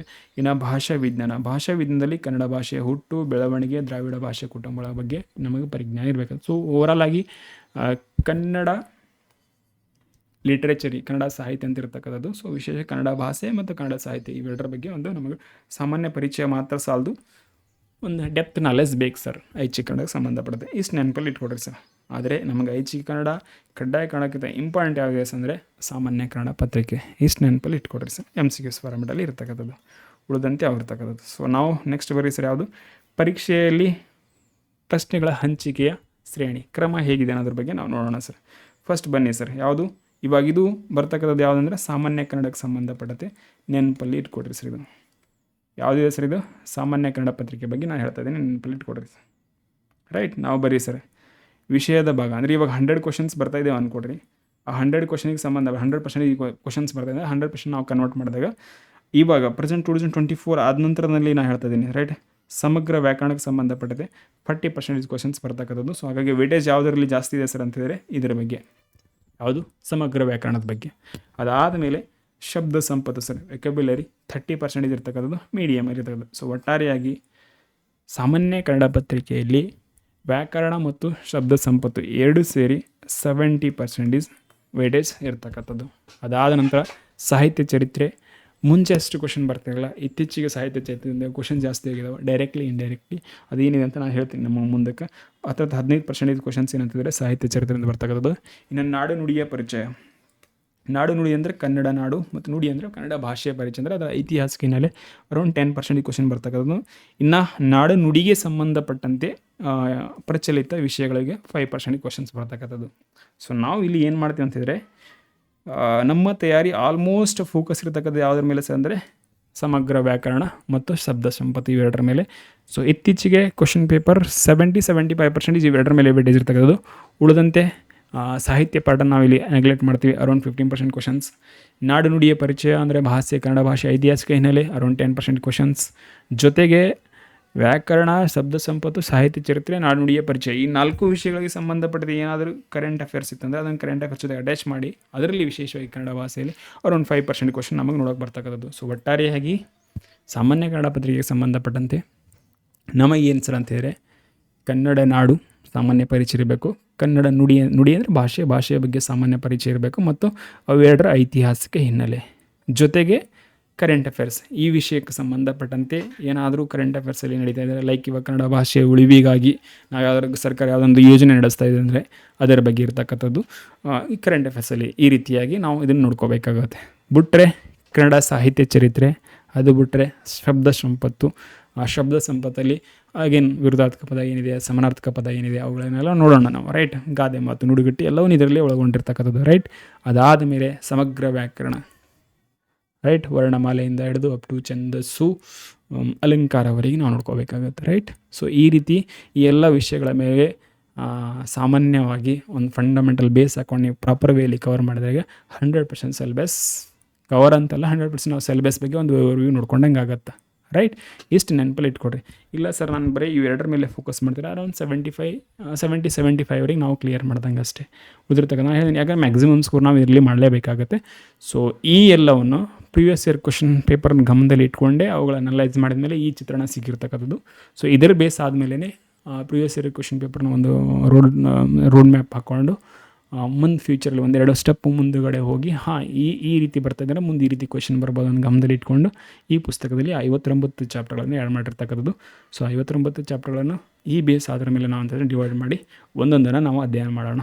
Okay, so I hope points clear ಆಗಿದೆ ಅನ್ಕೊತೀನಿ. ಇದು ನೆಕ್ಸ್ಟ್ ಬರ್ರಿ ಸರ್, ಯಾವುದಿದೆ ಸರ್ ಅಂತಿದ್ರೆ ಇದು ಚಿತ್ರಣ ಕ್ಲಿಯರ್ ಆಗಿದೆ ಅನ್ಕೋತೀನಿ. ಸೊ ಫೋಕಸ್ ಮಾಡ್ತಿರ್ಬೇಕಾದ್ರೆ ಕೇವಲ ವ್ಯಾಕರಣ ಮತ್ತು ಶಬ್ದ ಸಂಪದ ಮೇಲೆ ಫೋಕಸ್ ಮಾಡಿರಲ್ಲ. ಇದು ಸ್ಪೆಸಿಫಿಕ್ಕಾಗಿ ನಾನು ಡೈರೆಕ್ಟಿವ್ ಯಾವ ಕಡೆ ಬಂದಿದ್ದೆ, ಸಾಮಾನ್ಯ ಕನ್ನಡ ಪತ್ರಿಕೆ ಮೇಲೆ ಬಂದಿದ್ದೀನಿ, ನೆನಪಲ್ಲಿ ಇಟ್ಕೊಡ್ರಿ ಸರ್. ರೈಟ್, ಇದನ್ನು ಬಿಟ್ಟರೆ 2024 ಆದ ನಂತರ ಬದಲಾವಣೆಗಳು ಅಗೇನ್ ಜಸ್ಟ್ ಹೇಳಿದ್ದೆ ನಾನು ನಿಮಗೆ. ರೈಟ್, ಡಿಫಿಕಲ್ಟಿ ಲೆವೆಲ್, ಅದಾದಮೇಲೆ 3 ವಿಷಯಗಳಲ್ಲಿ ಒಂದು ಡಿಫಿಕಲ್ಟಿ ಲೆವೆಲಲ್ಲಿ ಏನೇನಾಗ್ತಾಯಿದೆ, ಶಬ್ದ ಸಂಪತ್ತು 30% ಇತ್ತು ಸರ್. ಡಿಫಿಕಲ್ಟಿ ಇಲ್ಲಿ ವ್ಯಾಕರಣಕ್ಕೆ ಸಂಬಂಧಪಟ್ಟದೆ 40%.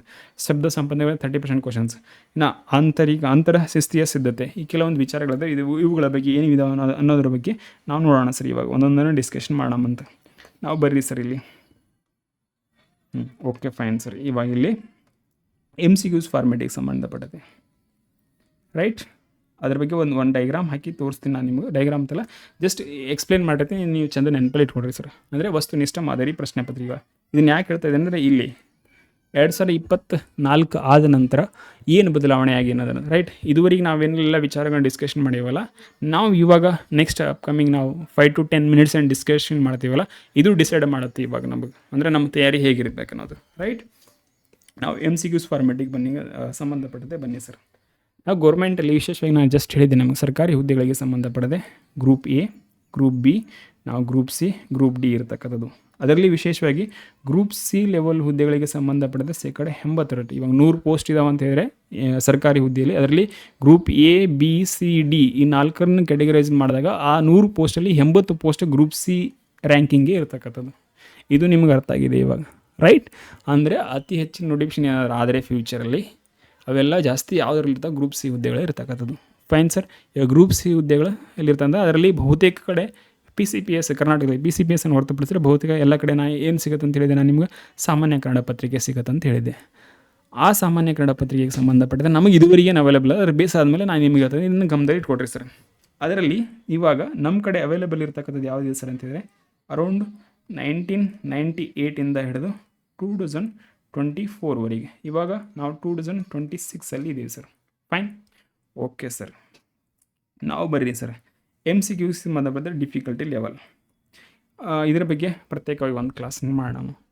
MCQs ಲೆವೆಲ್ ಏನಿರುತ್ತೆ ಜನರಲ್ಲಾಗಿ. ಇವಾಗ ನಾವು ಒಂದು ಗೇಮ್ ಮಾಡ್ತಾಯಿದ್ದೀವಿ ಸರ್, ಯಾವುದೋ ಮೊಬೈಲಲ್ಲಿ ಒಂದು ಗೇಮ್ ಮಾಡ್ತೀವಿ. ಫಸ್ಟ್ ಲೆವೆಲ್ 1 ಈಸಿ ಇರುತ್ತೆ, ಲೆವೆಲ್ 2 ಅದಕ್ಕಿಂತ ಸ್ವಲ್ಪ ಜಾಸ್ತಿ ಇರುತ್ತೆ, ಲೆವೆಲ್ 3, ಲೆವೆಲ್ 4, ಲೆವೆಲ್ 5 ಹೋಗ್ತಾ ಲೆವೆಲ್ ಏನಿದೆ ಡಿಫಿಕಲ್ಟ್. ಗೇಮ್ ಅದೇ ಇರುತ್ತೆ, ಬಟ್ ಲೆವೆಲ್ ಅಥವಾ ಒಂದೊಂದು ಕ್ಲಿಯರ್ ಮಾಡಿದಂಗೆ ಡಿಫಿಕಲ್ಟಿ ಲೆವೆಲ್ ಜಾಸ್ತಿ ಆಗ್ತಾ ಬರುತ್ತೆ. ಸೇಮ್ ಹಾಗೆ MCQs ಫಾರ್ಮೆಟಿಗೆ ಸಂಬಂಧಪಟ್ಟಂತೆ ನಾವು 12 ಲೆವೆಲಲ್ಲಿ MCQs ಫಾರ್ಮೆಟನ್ನು ನಮಗೆ ನೋಡೋಕೆ ಸಿಗ್ತಕ್ಕಂಥದ್ದು. ನಾವು level 1, level 2, level 3, level 4, level 5, level 6, level 7, level 8, 9, 10, 11, 12 sir. ಈ 12 ಲೆವೆಲಲ್ಲಿ ನಮಗಿದ್ರೆ ಕ್ವಶನ್ಗಳು ಸಿಗ್ತಕ್ಕಂಥದ್ದು, ರೈಟ್. ನಾವು ಇವಾಗ ಈ ಲೆವೆಲ್ ಏನಿದೆ ಸರ್ ಅಂದರೆ ಏನು ಡಿಫಿಕಲ್ಟಿ ಲೆವೆಲ್ ಆಗ್ತದೆ. ನೀವೇನಾದರೂ ಗ್ರೂಪ್ ಡಿ ಅಥವಾ ಗ್ರೂಪ್ ಸಿ ಹುದ್ದೆಗೆ ಸಂಬಂಧಪಟ್ಟಂತೆ ಪ್ರಿಪೇರ್ ಆಗ್ತಾಯಿದ್ರಿ ಯಾವಾಗ 2024ಕ್ಕಿಂತ ಮುಂಚೆ ಅಂತ ಹೇಳಿದ್ರೆ, ಆ ಪರೀಕ್ಷೆಯಲ್ಲಿ ನಾವು ಕನ್ನಡ ಪತ್ರಿಕೆ ರೈಟ್, ಅಲ್ಲಿ ಪ್ರಶ್ನೆಗಳು ಬರ್ತಾಯಿದ್ವಿ ಸರ್. ನಮಗೆ ಎಷ್ಟು ಪ್ರಶ್ನೆಗಳು? 100 ಪ್ರಶ್ನೆಗಳು ಇದ್ದು. ಆ 100 ಪ್ರಶ್ನೆ, ಒಂದು ಪೇಪರ್ ಇದೆ ಅಂದ್ಕೊಡ್ರಿ, ಆ 100 ಪ್ರಶ್ನೆಗಳು ಲೆವೆಲ್ ಡಿಫಿಕಲ್ಟಿ ಲೆವೆಲ್ ಏನಾಗಿರುತ್ತೆ ಸರ್ ಅಂದರೆ 4ನೇ ಲೆವೆಲ್ವರೆಗೆ ಇರ್ತಿತ್ತು ಸರ್. ಅಂತೇಳಿದ್ರೆ 4ರಿಂದ 5ನೇ ಲೆವೆಲ್ವರೆಗೆ ಅಂತ ಹೇಳಿದ್ರೆ ಇದು ಗ್ರೂಪ್ ಯಾವುದಂತಿದ್ರೆ ಡಿ ಮತ್ತು ಸಿ ಹುದ್ದೆಗಳಿಗೆ ಸಂಬಂಧಪಟ್ಟಂತೆ ಇರತಕ್ಕಂಥದ್ದು. Fine sir. ಇದು 2024ವರೆಗೆ ಇರ್ತಕ್ಕಂಥದ್ದು. ಸಪೋಸ್ ನೀವೇನಾದರೂ ನಾನು ಹೇಳಿದೆ ಜಸ್ಟ್ ಇದಕ್ಕಿಂತ ಮುಂಚೆ ಗ್ರೂಪ್ ಎ ಮತ್ತು ಗ್ರೂಪ್ IAS ಮತ್ತು KS ಲೆವೆಲ್ಗೆ ನೀವು ಹೋಗ್ತಾ ಇದ್ದೀರಿ, ಅಲ್ಲಿ ಏನಾಗುತ್ತೆ ಸರ್ ಅಂತಂದರೆ ಗ್ರೂಪ್ 8 ಲೆವೆಲ್ವರೆಗೆ ಕ್ವಶನ್ಸ್ ಬರ್ತಕ್ಕಂಥದ್ದು. ಇದರ ಅರ್ಥ ಗ್ರೂಪ್ ಎ ಇರಲಿ, ಬಿ ಇರಲಿ, ಸಿ ಇರಲಿ, ಡಿ ಇರಲಿ, ಎಲ್ಲ ಕಡೆ ಸಾಮಾನ್ಯವಾಗಿ ನಮಗೆ ಯಾವ ಪತ್ರಿಕೆ ಕಂಡು ಬರ್ತಾ ಇದೆ, ಯಾವ ವಿಷಯ ಕಂಡು ಬರ್ತಾ ಇದೆ? ಕನ್ನಡ ವಿಷಯ ಬರ್ತಾ ಇದೆ. ಕನ್ನಡ ವಿಷಯದಲ್ಲಿ ಯಾವುದಾದ್ರೂ ಒಂದು ಅಧ್ಯಾಯ ಇದ್ದೇ ಇರುತ್ತೆ, ರೈಟ್. ನಾವು ಒಂದು ಅಧ್ಯಾಯ ಇರುತ್ತೆ, ಆ ಅಧ್ಯಾಯದಲ್ಲಿ ಯಾವುದಾದ್ರೂ ಒಂದು ಟಾಪಿಕ್ ಇದ್ದೇ ಇರ್ತಕ್ಕಂಥದ್ದು, ರೈಟ್. ಇವಾಗ ವಿಷಯ ಬದಲಾವಣೆ ಆಗಿಲ್ಲ, ಅಧ್ಯಾಯ ಬದಲಾವಣೆ ಆಗಿಲ್ಲ, ಟಾಪಿಕ್ ಬದಲಾವಣೆ ಆಗಿಲ್ಲ, ಅಂದರೆ ಉಪಾಧ್ಯಾಯ ಅಂತ ಕರಿತೀವಿ, ಬದಲಾವಣೆ ಆಗಿಲ್ಲ. ಲೆವೆಲ್ ಕ್ವಶನ್ಸ್ 5, 6ವರೆಗೆ 2024ವರೆಗೆ ಬರ್ತಾಯಿತ್ತು. ಅಗೇನ್ ನೀವೇನಾದರೂ IAS KS ಲೆವೆಲ್ಗೆ ಗೊತ್ತಂದರೆ ಅದೇ ಯಾವುದಂದರೆ 8ನೇ ಲೆವೆಲ್ವರೆಗೆ ಅಂದರೆ ಡಿಫಿಕಲ್ಟ್ ಕ್ವಶನ್ಸ್ ಲೆವೆಲ್ ಅರ್ಥ ಆಗದೆ ಅನ್ಕೋತೀನಿ ನಾನು ನಿಮಗೆ, ರೈಟ್. ಕ್ವಶನ್ಸ್ ಡಿಫಿಕಲ್ಟಿ ಲೆವೆಲ್ ಹೆಂಗಿರುತ್ತೆ ಅಂದರೆ ಅದನ್ನು ಕ್ವಶನ್ ಮೂಲಕ ಮುಂದಕ್ಕೆ ತೋರಿಸ್ತೀನಿ ನಾನು ನಿಮಗೆ, ರೈಟ್. ಇವಾಗ ಲೆವೆಲ್ 8ಕ್ಕೆ ಹೋಗಲಿ 10ಕ್ಕೆ ಹೋಗಿ ಇದುವರೆಗೆ MCQs ಫಾರ್ಮೆಟ್ ನಮ್ಮ ಗಮನದಲ್ಲಿ ಸಿಕ್ಕಿರ್ತಕ್ಕಂಥ last previous year question paper ನಾವು ನೋಡಿದಾಗ 8 ಅಬ್ಬಬ್ಬ ಅಂದರೆ 9, 10, 12, 15 ಲೆವೆಲ್ವರೆಗೆ ಹೋಗಿಲ್ಲ. ಎಷ್ಟು ಡಿಫಿಕಲ್ಟ್ ಆದರೆ 8ನೇ ಲೆವೆಲ್ವರೆಗೆ ಹೋಗಿರ್ತಕ್ಕಂಥ, ರೈಟ್. ಇವಾಗ ಓನ್ಲಿ ಇವಾಗ ನಾವು ಜಾಸ್ತಿ ಫೋಕಸ್ ಸಾಮಾನ್ಯ ಕನ್ನಡ ಮಾಡಿದಾಗ KPSC ಬಿಟ್ಬಿಟ್ರಿ, ಗ್ರೂಪ್ ಸಿ ಓನ್ಲಿ, ರೈಟ್. ನಾವು ಗ್ರೂಪ್ ಸಿ ಹುದ್ದೆಗಳಿಗೆ ಸಂಬಂಧಪಟ್ಟಂತೆ 4ರಿಂದ 5ನೇ ಲೆವೆಲ್ವರೆಗೆ ಮಾತ್ರ ಕ್ವಶನ್ ಬರ್ತಾಯಿತ್ತು 2024ವರೆಗೆ.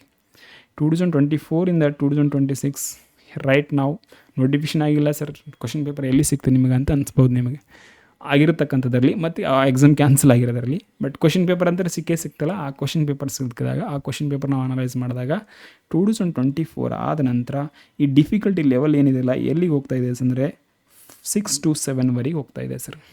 ಅಂದರೆ ಅರ್ಥ 100 ಪ್ರಶ್ನೆಗಳು ಬರ್ತಾಯಿದೆ ಅಂತ ಹೇಳಿದ್ರೆ ಈ 100 ಪ್ರಶ್ನೆಯಲ್ಲಿ ಹತ್ರ ಒಂದು 60 ಪ್ರಶ್ನೆಗಳೇನಿದಾವಲ್ಲ ಅವು 6 to 7 ಲೆವೆಲ್ವರೆಗೆ ಇರ್ತಕ್ಕಂಥದ್ದು. ಇದು 2024 ಆದ ನಂತರ ಆಗಿರ್ತಕ್ಕಂಥ ಬದಲಾವಣೆ. ಅರ್ಥ ಮಾಡ್ಕೊಳ್ಳೋಕೆ ಟ್ರೈ ಮಾಡಿ ಸರ್. ರೈಟ್, ಇವಾಗ 1998ಇಂದ ಹಿಡಿದು 3-4 ಇದರೇ ಗೇಮಲ್ಲಿ ಎಲ್ಲಿವರೆಗೆ ಅಂತಂದರೆ 2024ವರೆಗೆ ಇತ್ತು ಸರ್. ಫೈನ್, ಬಟ್ ಅಚಾನಕ್ಕಾಗಿ ಅಂತಲ್ಲ, ಇವಾಗ ಏನಾಗಿದೆ ಸರ್ ಅಂತಂದರೆ 2026 ಆದ ನಂತರ ಈ ಲೆವೆಲೇನು ಇಲ್ಲಿವರೆಗೆ ಇತ್ತಲ್ಲ, ಒಮ್ಮೆಲೆ ಎಲ್ಲಿಗೆ ರೈಸ್ ಆಗಿದೆ ಅಂದರೆ 5 to 6 ಲೆವೆಲ್ವರೆಗೆ ರೈಸ್ ಆಗಿದೆ. ಇದರ ಅರ್ಥ ಅಗೇನ್ ವಾಪಸ್ ಬನ್ನಿ ಸರ್, ನಾನು ಹೇಳ್ತಾ ಇದ್ದೀನಿ ಕ್ಲಿಯರಾಗಿ, ಅಂದರೆ ಅರ್ಥ ಮಾಡ್ಕೊಳ್ಳೋಕೆ ಟ್ರೈ ಮಾಡಿ. 2024ರವರೆಗೆ ಕನ್ನಡ ವಿಷಯಕ್ಕೆ ಸಂಬಂಧಪಟ್ಟ ಅಧ್ಯಾಯಗಳು ಆಧಾರಿತ ಟಾಪಿಕ್ಗಳ ಆಧಾರದ ಮೇಲೆ ಪ್ರಶ್ನೆ ಬಂತಂದರೆ ಆ ಡಿಫಿಕಲ್ಟಿ ಲೆವೆಲ್ 5-6 ಅಂದರೆ ಏನು ಲೈನ್ ಕಾಣ್ತಾ ಇದೆ ಈ ಲೈನಲ್ಲೇ ಮಾತ್ರ ಇತ್ತು. 2024 ಆದ ನಂತರದಲ್ಲಿ ವಿಷಯ ಚೇಂಜ್ ಆಗಿಲ್ಲ, ಅದೇ ವಿಷಯ ಇದೆ ಕನ್ನಡ. ಆ ಕನ್ನಡ ಭಾಷೆಗೆ ಸಂಬಂಧಪಟ್ಟಿರೋ ಅಧ್ಯಾಯಗಳು ಚೇಂಜ್ ಆಗಿಲ್ಲ, ಅಧ್ಯಾಯಗಳು ಇರ್ತಕ್ಕಂಥ ಟಾಪಿಕ್ ಕೂಡ ಚೇಂಜ್ ಆಗಿಲ್ಲ. ಬಟ್ ಡಿಫಿಕಲ್ಟಿ ಲೆವೆಲ್ ಏನಾಗಿದೆ ಅಂದರೆ 6 to 7 ಲೆವೆಲ್ವರೆಗೆ ಹೋಗಿದೆ ಅಂತ ಹೇಳಿದ್ರೆ ಆ ವಿಷಯದ ಸಮಗ್ರ ಅರ್ಥೈಸಿಕೆ ಮಟ್ಟ ಏನಿದೆಯಲ್ಲ ಅದು ಜಾಸ್ತಿ ಆಗಿದೆ ಅಂತ ಅರ್ಥ ಸರ್. ಇದನ್ನು ನೀವು ನೆನಪಿಟ್ಕೊಡ್ರಿ. ನಾವು ಗೇಮ್ ಏನಿದೆ ಸರ್ ಇಲ್ಲಿ ಅಂತ ಹೇಳಿದ್ರೆ ಯಾಕಾಗಿ ನಮ್ಮ ತಯಾರಿ ಸ್ವಲ್ಪ ಡಿಫ್ರೆಂಟಾಗಿ ನಾವು ಮಾಡ್ಕೋಬೇಕಾಗಿತ್ತು ಅಂತಂದರೆ ನಾನು ಹೇಳ್ತೇನೆ 2024ಕ್ಕಿಂತ ಮುಂಚೆ 100 ಪ್ರಶ್ನೆಗಳು ಬರ್ತಾಯಿತ್ತು, ಆನ್ಸರ್ ಮಾಡ್ತಿದ್ವಿ. ಈ 100 ಪ್ರಶ್ನೆಗಳಿಗೆ ಆನ್ಸರ್ ಮಾಡೋಕ್ಕೆ ಸಂಬಂಧಪಟ್ಟಂತೆ ನಮಗೇನಾಗ್ತಿತ್ತು ಅಂದರೆ 90 ನಿಮಿಷ ಮಿನಿಟ್ಸ್ ಅಂದರೆ ನಮಗೆ ಸಮಯ ಸಿಗ್ತಾಯಿತ್ತು. ರೈಟ್, ಇದರಲ್ಲಿ ಚೇಂಜಸ್ ಆಗಿಲ್ಲ. ರೈಟ್ ನಾವು ಅಂಥದ್ದು ಏನು ಚೇಂಜ್ ಆಗ್ತಾರೆ, ಕ್ವಶನ್ಸಲ್ಲಿರ್ತಾರೆ ಡಿಫಿಕಲ್ಟಿ ಲೆವೆಲ್. ಆ ಡಿಫಿಕಲ್ಟಿ ಲೆವೆಲ್ ಏನಿಲ್ಲ ಅದು ರೈಸ್ ಆಗಿರ್ತಕ್ಕಂಥದ್ದು. ಇದರ ಅರ್ಥ ನಾವು 100 ಪ್ರಶ್ನೆಗಳಿಗೆ 90 ನಿಮಿಷದಲ್ಲಿ ಆನ್ಸರ್ ಮಾಡ್ತಾ ಇದ್ವಿ. ಯಾವುದು ಕ್ವಶನ್ ಲೆವೆಲ್ ನಂಬರ್ 4 to 5ವರೆಗೆ. ಆದರೆ ರೈಟ್ ನಾವು ನೀವು ಫ್ಯೂಚರಲ್ಲಿ ಏನಾದರೂ ಇವಾಗ 2024 ಇವಾಗ 26 ನೋಟಿಫಿಕೇಶನ್ ಆದಾಗ ಮುಂದೆ ಏನಾದರೂ ಎಕ್ಸಾಮ್ ಬರೆಯೋಕೆ ಹೋಗ್ತಾಯಿದ್ರೆ ಅಲ್ಲಿ ನಮಗೆ ಸೇಮ್ 100 ಪ್ರಶ್ನೆಗಳು ಸಿಗ್ತಕ್ಕಂಥದ್ದು.